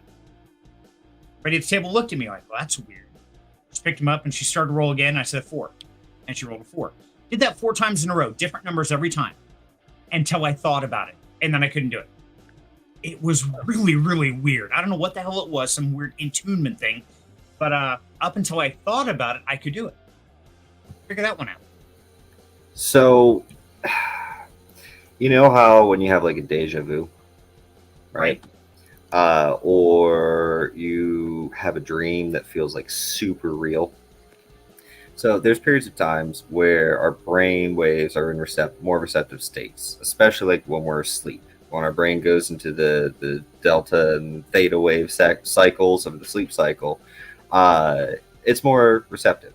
And with all the parallel universes, there's going to be ones that are slightly, because time again is perceived differently, right? Based on the observer's perceptions. So there might be another universe parallel to ours where everything has been, exactly the same except the direction a butterfly decided to go. So that's the parallel universe now. But that other one's orbiting just ahead of yours, and in that more receptive state when you just weren't thinking about it, you could be picking up, okay, ooh, that rolled a 7, or that rolled a 4, or that rolled a, and so on and so forth, until you thought about it, which then changed your brainwave state, and you could no longer pick that up. Okay, so I'm actually like picking up radio waves from a parallel timeline, and it's just so close that once I was kind of zoning, because I was like not really concentrated, just kind of spit it out like that, and then as soon as I change it, I lost the frequency. Gotta hit that tuning dial. Well, frequencies, dude, they're so important. There's a reason why Nikola Tesla said, if you could truly understand frequency, you would unlock secrets of the universe, of existence. Because the more that we dive into everything, the more that we are starting to realize now in the scientific community that everything is literally just frequency vibrations. How like when you drop 2 rocks in, the waves pass right through each other, but they change whether they cross over, right? Right. So when we're looking at radio waves, you guys just see the sine wave, right? And that long, short changes the wave. But we're only seeing the radio frequency in one dimension. That single dot moving up and down as that wave. So extrapolate that, right? If we're in 3rd dimension and the party's in the 5th dimension, the difference in those dimensions is 3rd to 5th is the same as 1st to 3rd. So if we're seeing something as one-dimensional, then that means this is the 1st dimension for that item. But move it up to the 5th dimension where the party's happening, and that is its true form. So I'll wrap up here in just a second, and I hope I haven't lost anybody. No, but you're good. The entire universe is just these frequencies crossing over each other at different points. So have you ever heard of sonoluminescence? No. So you can take sound waves and crash them into each other, and it makes light. Now, normally we think of light, and we're like, okay, that's only like super duper hot things, nuclear fusion, the sun, blah blah blah. Well, sonoluminescence is insane. It is those waves crashing together and causing that heat, that light. And now you do that enough times in the same spot, scientists have actually been able to turn light into a solid object. Okay? When you crash enough waves together at the same spot, it can turn nothing into a light into solid. That is the entire universe. Every single solid particle in our entire universe is where these waves have crashed together to make that particle. Interesting. So yes, frequency is important. Okay, and I'll shut up. No, that was great. I didn't realize that. So yeah, it sounds like I'm gonna go research. If I says Raymond Reynolds Rife and look up the experiment he was doing with frequencies. Okay. Oh, I stumbled upon all that Rife stuff looking for CB radio modifications. Can you believe that? Google. Yeah. But apparently those guys that build those Rife machines use Uniden 68s, which is a common CB radio, which happened to be the one I was looking up modifications for. But that's kind of crazy stuff. What they're trying to like zap viruses in the body and things with certain frequencies and stuff. I don't know. I read about it a bit. I don't know that much about it. Sounds like something I got to dive into. What about you, Crow? What do you know about it? I know nothing, but I know I'm going to have to do some research. Exactly. And Dayfi says, just search Royal Rife Institute. Okay, we'll check that out, Dayfi. And I kind of jumped past a bunch of comments. I don't want to ignore anybody. Like someone's like, okay, I'll shut up for a minute. You 1 sec, so I'll catch up to you, buddy, and then we'll jump back to the right. Gotcha. Let's see, where was I? I just scroll down. This is great. I love the comments coming through, guys, and definitely shout out. And if anybody wants to hop up here on stage, remember, if you get a membership to the Down Home Crypto Discord, the VIP always has a backstage pass every week for this show. So, guys, that's how you have to get up here, or just smuggle it from one of us and twist our arms. We'll give it. It's not real hard. Ubunk says, I did put farm, animal sanctuary, online business, YouTube channel, even my physical appearance and health. Absolutely, Ubunks. You can manifest anything, brother. I totally agree with you. And I've done it throughout my whole life. If I truly needed something, it's almost like I don't want to say a trance, but something inside believes it wholeheartedly and it comes to fruition. I've pulled myself out of many things I shouldn't have just from that energy. So, The lottery. wait, brother. Huh? Oh, I'm just thinking about all the times that, you've needed some money and then you win the freaking lottery. Did that several times too. Casinos. There's times I should be dead and didn't. I think I bumped myself a couple years ago doing one main line, but we won't talk about that one right now. Guarantee I've done it. First, just saying you have to say every day for a couple weeks, automatic. There you go, Chris. And that's important. Is if the words, and I think that's one thing we really got to focus on here is depending on how people learn, I think affects how they manifest as well. If you learn by visualization, then you probably have to draw it. If you learn by audio, you might have to hear it. If you learn by saying or speaking, they always say repeat back what you just heard to learn it. If that's your learning tactic, maybe that's yours, Chris. So absolutely, brother, whatever works for you, but either way, make it happen because we all can. Nobody is stuck in the rut they think they're in. It's just a trap. That's your own brain thinking you're there. The only true freedom you have in this world is the freedom of choice. Utilize it. Manifest what you want. Yeah, amongst us said multiple times a day, I'm so happy and grateful now that money comes to me in increasing quantities through multiple sources on a continuous basis. There you go, you bunks. That's the way to do it, brother. And be thankful for it. Never take advantage of it. Karma is a bitch. She will get even, and she'll take it away. I had that printed hanging over my house. Man, you bunks, I've got to come to your house one day. I want to see the whole chicken swing zip line thing that you're going to build. It's going to be freaking amazing. Did you guys hear about that earlier on Ubunks stream? No. So I was, yes, BTK, Crow's like, no. Yeah. He's got a chicken that's going to have literally a zip line through his house because that's how he gets around. So I think it's awesome. Putting it there in the... It's a lot to unpack. It is. Yeah, this is great. Use your intuition to make it happen. There you go. Absolutely.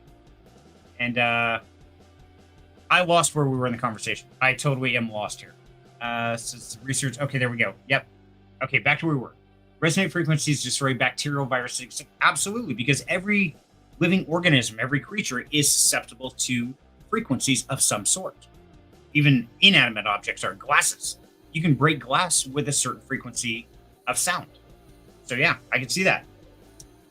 Jason, sorry I was working, missed some of this. Doesn't Elon Musk believe in time travel? Do any of you guys believe in it?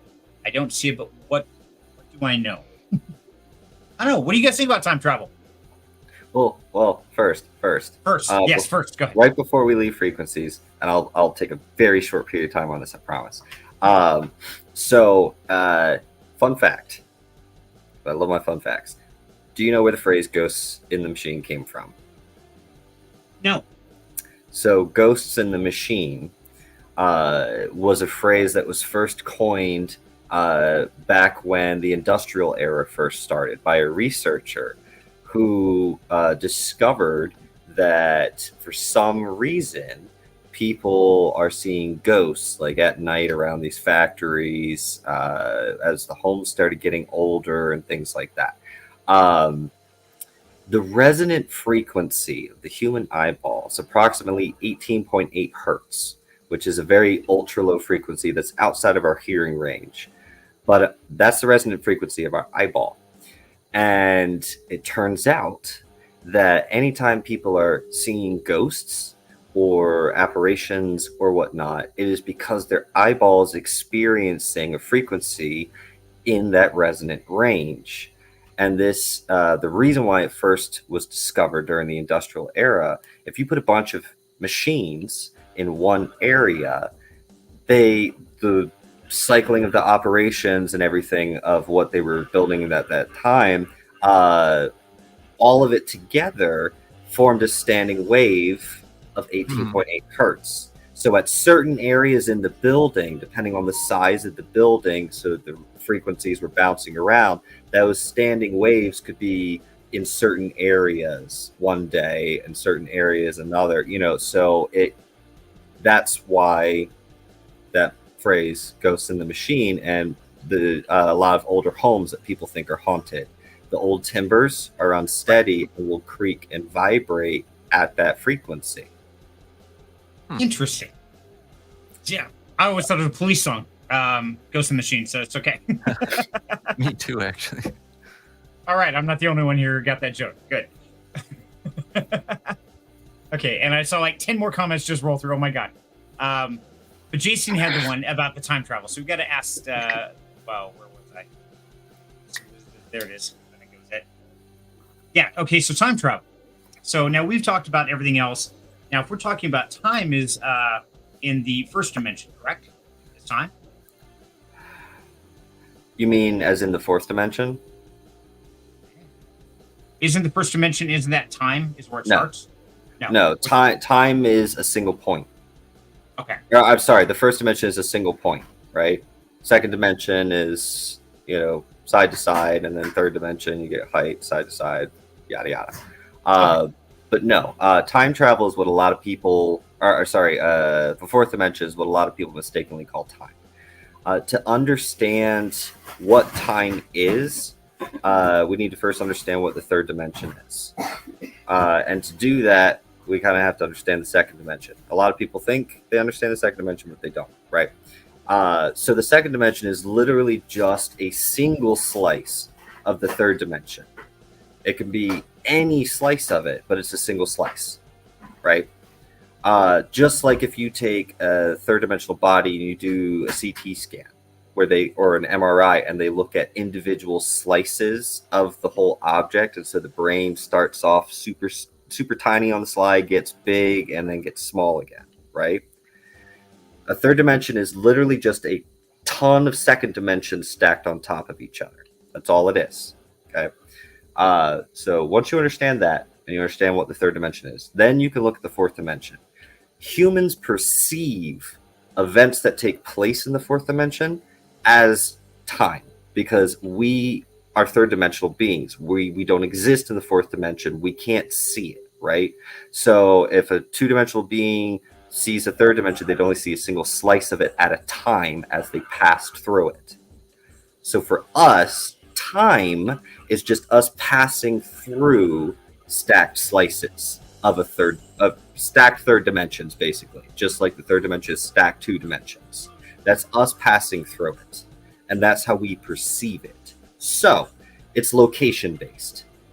Time, the fourth dimension is literally just locations in the stacked third dimensions. So if you believe that dimensional travel is possible, then so is time travel, because you're literally just traveling to a different third dimension that's further down on the stack, right? Okay. That makes sense. Wow, I think my brain hurts. That was good though. I kept thinking about like a movie, moving picture, same kind of thing. Yes. Okay, so I'm sure we're all familiar with a movie where you basically take a picture and then something changes, you put another picture right after it. But if you play them in series, you get a moving picture, and that's it. That's what a movie is. So same kind of thing here is what we're talking about. Got it. Okay, Carl.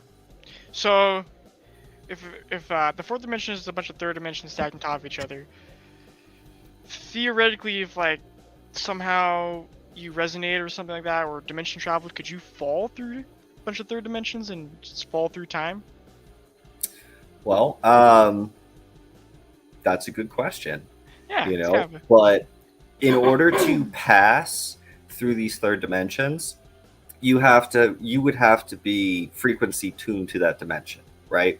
You know, and Tesla accidentally invented dimensional travel during the Philadelphia experiment, when they put a Tesla tower on the bow and stern of a ship in an attempt to make it invisible to radar, right? They pass it off as nothing major happened. Oh, that was not that. That was not this. But there were old documents out there, that depict this. And the reports of it, essentially, it worked.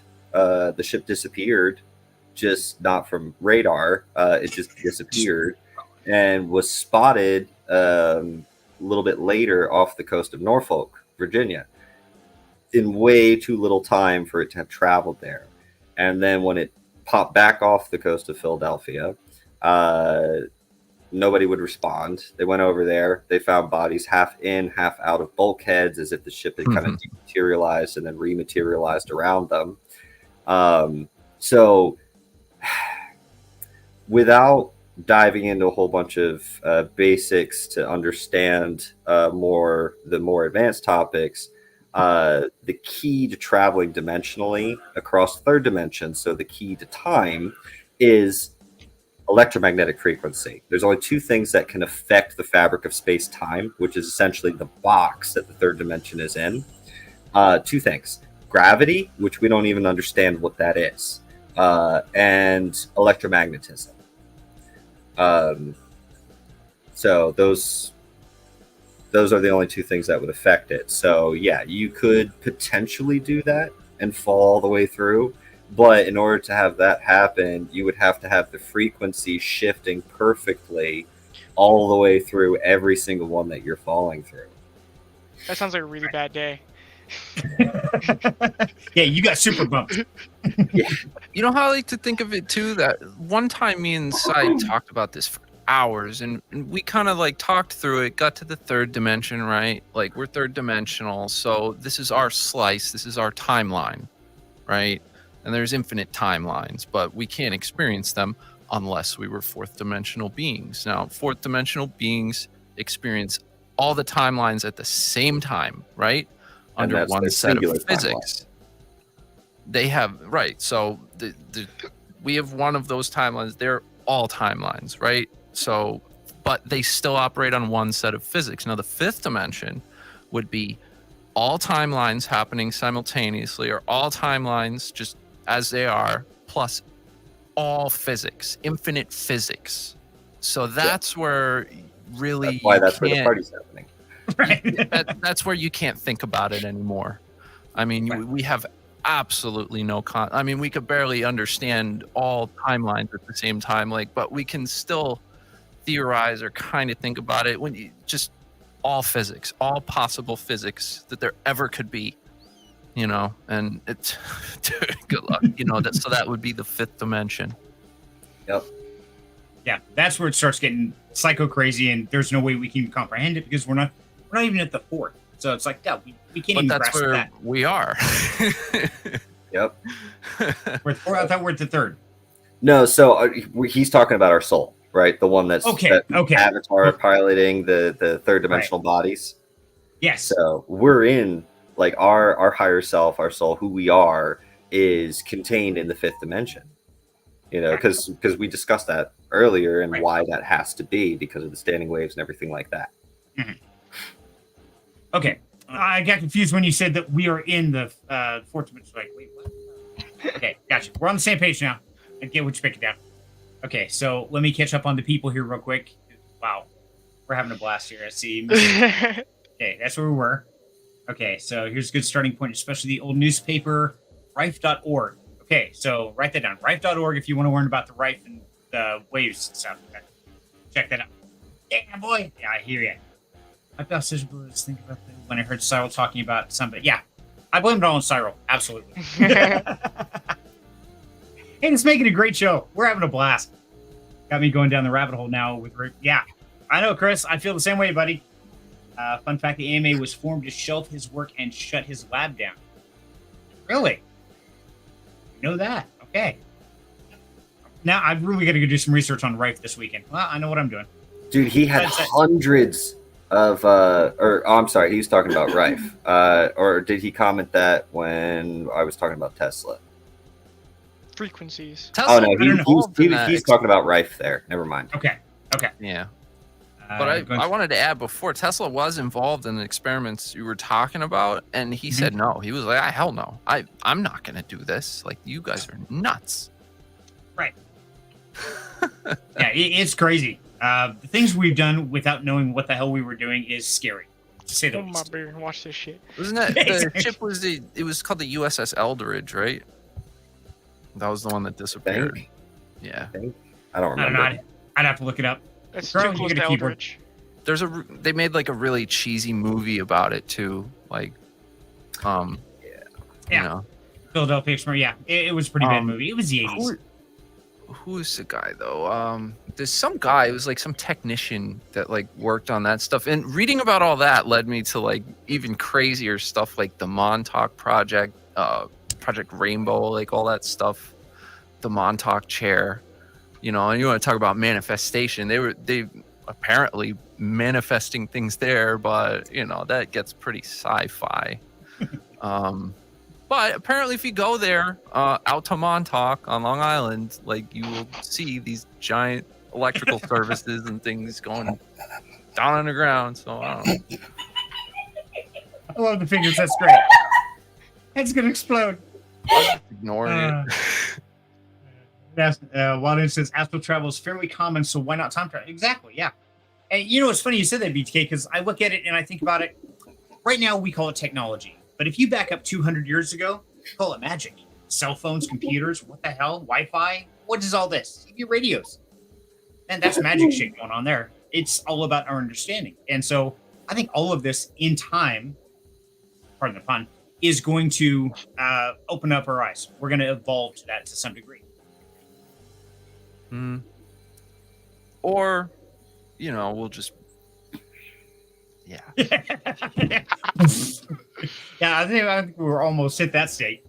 Just as long as I don't think humanity is going to really survive past 2150. probably not. Our technology has far surpassed our humanity, and it is going to destroy us. No. Population issues. We're on the precipice of a massive population crash. By the year 2100, the world's population will be half of what it is now. That's crazy. Yep. Well, we weren't the brightest species, that's for sure. Hey, here for a good time, not a long time. Exactly. It's all about party, brother. It's going to be time for the octopi to rise up and take over the planet because they are sentient. Oh, God, yeah. Yeah. Freaking brilliant. Let's see, Dave, how you bunks? How about that ghost pictures? Son, what about if you play positive music, plants grow better, and negative? Absolutely, Jason. You know, music and waves and everything have such a dramatic effect that we don't even understand a tenth of it. We have no clue. So yeah, I've heard that. Same thing with babies in the wombs. You play music through mom's stomach and it makes them smarter. I mean, we really don't know. It does boost them or kill them. Yeah, depends on the music you play. No acid rock. That doesn't work apparently for plants. So you bunks, does that work for animals? Do you guys play the animals on the farm? Certain music at certain time of day? Curious. We'll see what he says. By the ghost picture is legit freaky. Okay. I didn't see the picture. Did you guys see the picture? He sent it to me, told me the story Okay. while we were here talking. Awesome. I would love to have you, bunks. That would be great, buddy. It's a whimsical place. I can imagine. Cyril just blew my mind with eye-resonating frequencies, seeing ghosts from frequencies caused by machines and creeping timbers. Yeah. It's interesting. You think about it. Now, Cyril, let's see. Ghost pic. Okay, so send it to you. I'm trying to catch up on the comments, but I had a question. Oh, right. I'm at the end of the comments. Okay. Watch instant thing over time. There's a difference. Yeah. Some seriously intelligent people here. And that's a great part of this. That's why we can have these conversations. How's Friday night? Kale, good to have you, buddy. Friday night is freaky as always. We're having a blast. We're going down so many rabbit holes. Put on your tinfoil hat. It's wild. If you missed it, go back and rewatch it. It's been a blast so far. Yeah, we are down the rabbit hole for sure tonight. Oh, I know. Okay. Okay, watch this. It's a cool story. Okay, so there's a link there to watch that. Got that, BHK? Yeah. I got a tab open here. Whoa. Send me a link to that, will you? Yeah. I'm too busy trying to run everything here. So, where the hell was I? Let's back up. Okay, so Sarah, I want to ask you, because I know you studied this most. Anybody else? Throw your comments out there, please. If the eye resonates at the, what'd you say, 18.1? 18.8. 18.8. Okay. It hurts. Okay, so now what about like different cameras, frequencies of that, where we see things or cameras do or don't? Do they operate on a different frequency range, or can we adjust those to see things? And that's why we do and they don't? Frequencies, the resonant frequency of any item, if the item is adjustable, can be changed. And that's how a lot of devices work in today's world. But yes, having a resonant frequency like within a camera, so it could pick up certain things, is possible, you know. And that's something a lot of people don't think about. Every single item has a resonant frequency. Rock, right? You know, there have been well documented cases where a bunch of monks over in Tibet or wherever are standing around the base of this cliff, and they all like will sing a note, and it lifts this heavy boulder all the way up and puts it on the cliff face. You know, they use a resonant frequency to move that, right? It's the same principle of like maglev, you know, magnetic levitation, you know, right. Electromagnetic fields, frequency, you know. Right. So yeah, that is definitely doable. Okay. And so that brings me, like you were saying about moving to rocks, things like that. That takes me off. We're going to go down another quick rabbit hole because I know we're running out of time here. But you talked about alien spaceships and sightings, things like that. People say they have felt and heard resonating frequencies, nothing really loud like jet engines or something, but just almost like a hum of a certain frequency, but they couldn't define it. And these ships were levitating literally above the ground. So is that what you think our technology is going to for the next power source of travel and everything like that? I think, because if you look, all of these kind of things have really started gaining a lot more notoriety, a lot of more people seeing it over the last century. And there was a patent that was submitted a long time ago. It was shortly after the advent of flight, but it was a patent for a gravitational flying device, and it used essentially magnetic coils inside to control gravity. And he had this patent for it. You know, he submitted all the technical drawings, everything. And then the dude freaking vanished, right? Gone. Yeah, so if that was there all those years ago, I mean, what do we have now? So we are not going to have true like control of energy or ever really have any meaningful escape from our local solar system until we conquer gravity. First, we got to figure out what the hell gravity is, because nobody even understands that. Well, you said, right? You said a quick rabbit hole, and I was about to drag you down probably about a 10-minute one. But fun, a little short, super short thing, I promise. Things don't weigh what you think they do. If you weigh a molecule, and then you weigh the atom, and then you weigh all the things that make up the atom, 99.2% of the weight is missing. If you take the weight of what makes up an atom, a whole chunk of it is missing, right? It turns out it's because these quarks that make up the atoms are spinning so fast. You ever take your finger and spin it around in water? Mm-hmm. That's what it's doing to the fabric of space-time. Each of those individual little quarks, each inside those atoms and molecules, is spinning so fast it's twisting space-time. So when enough of them are together, it twists space-time enough that light will bend around it. And so does everything, right? That's gravity. Okay. Mass, essentially. Right. That's what makes mass. And gravity is just the way space-time reacts to mass. And it goes across, gravity is the weakest of the forces, but it's the only one that goes across every dimension. So once we conquer gravity, we'll conquer dimensional travel too. Okay, so that's where it comes back to Fixing Crow's question of how do you fall through all of them, besides having a really bad day. Okay, and of course we had a few more comments. Okay, the reason I posted that was because, okay, so got that one. Octopi have twice as many genes as we do and can modify their genes and gene expressions consciously, as shown by the way they can change their phenotype expressions in real time for camouflage. That's pretty impressive. I knew they had some weird quirks biologically. I didn't realize they had twice as many genes and they could change them. Of course, the animal man knows. Cuttlefish can change sex at will. I've heard about that in nature where, certain species can literally change their sex depending on the population to balance. Wow. I heard somebody say cuttlefish back there. Clownfish. Clownfish do it too. Oh, clownfish do it too? Okay. Did not know that. Not morphing into Star Trek types until a conquer. Yeah. Good luck. That's what What do you think the guy vanished after he submitted the patent? Yeah, he's gone, and the government has patent. Yeah, clownfish, if Finding Nemo was actually scientifically accurate, then Marlin would have turned into a female and mated with Nemo. Because that's what they do. If that kind of decimation happens to their local populace group, that's right. what they'll... So let me ask you, can humans do that in time? Do you think we'll evolve to that level?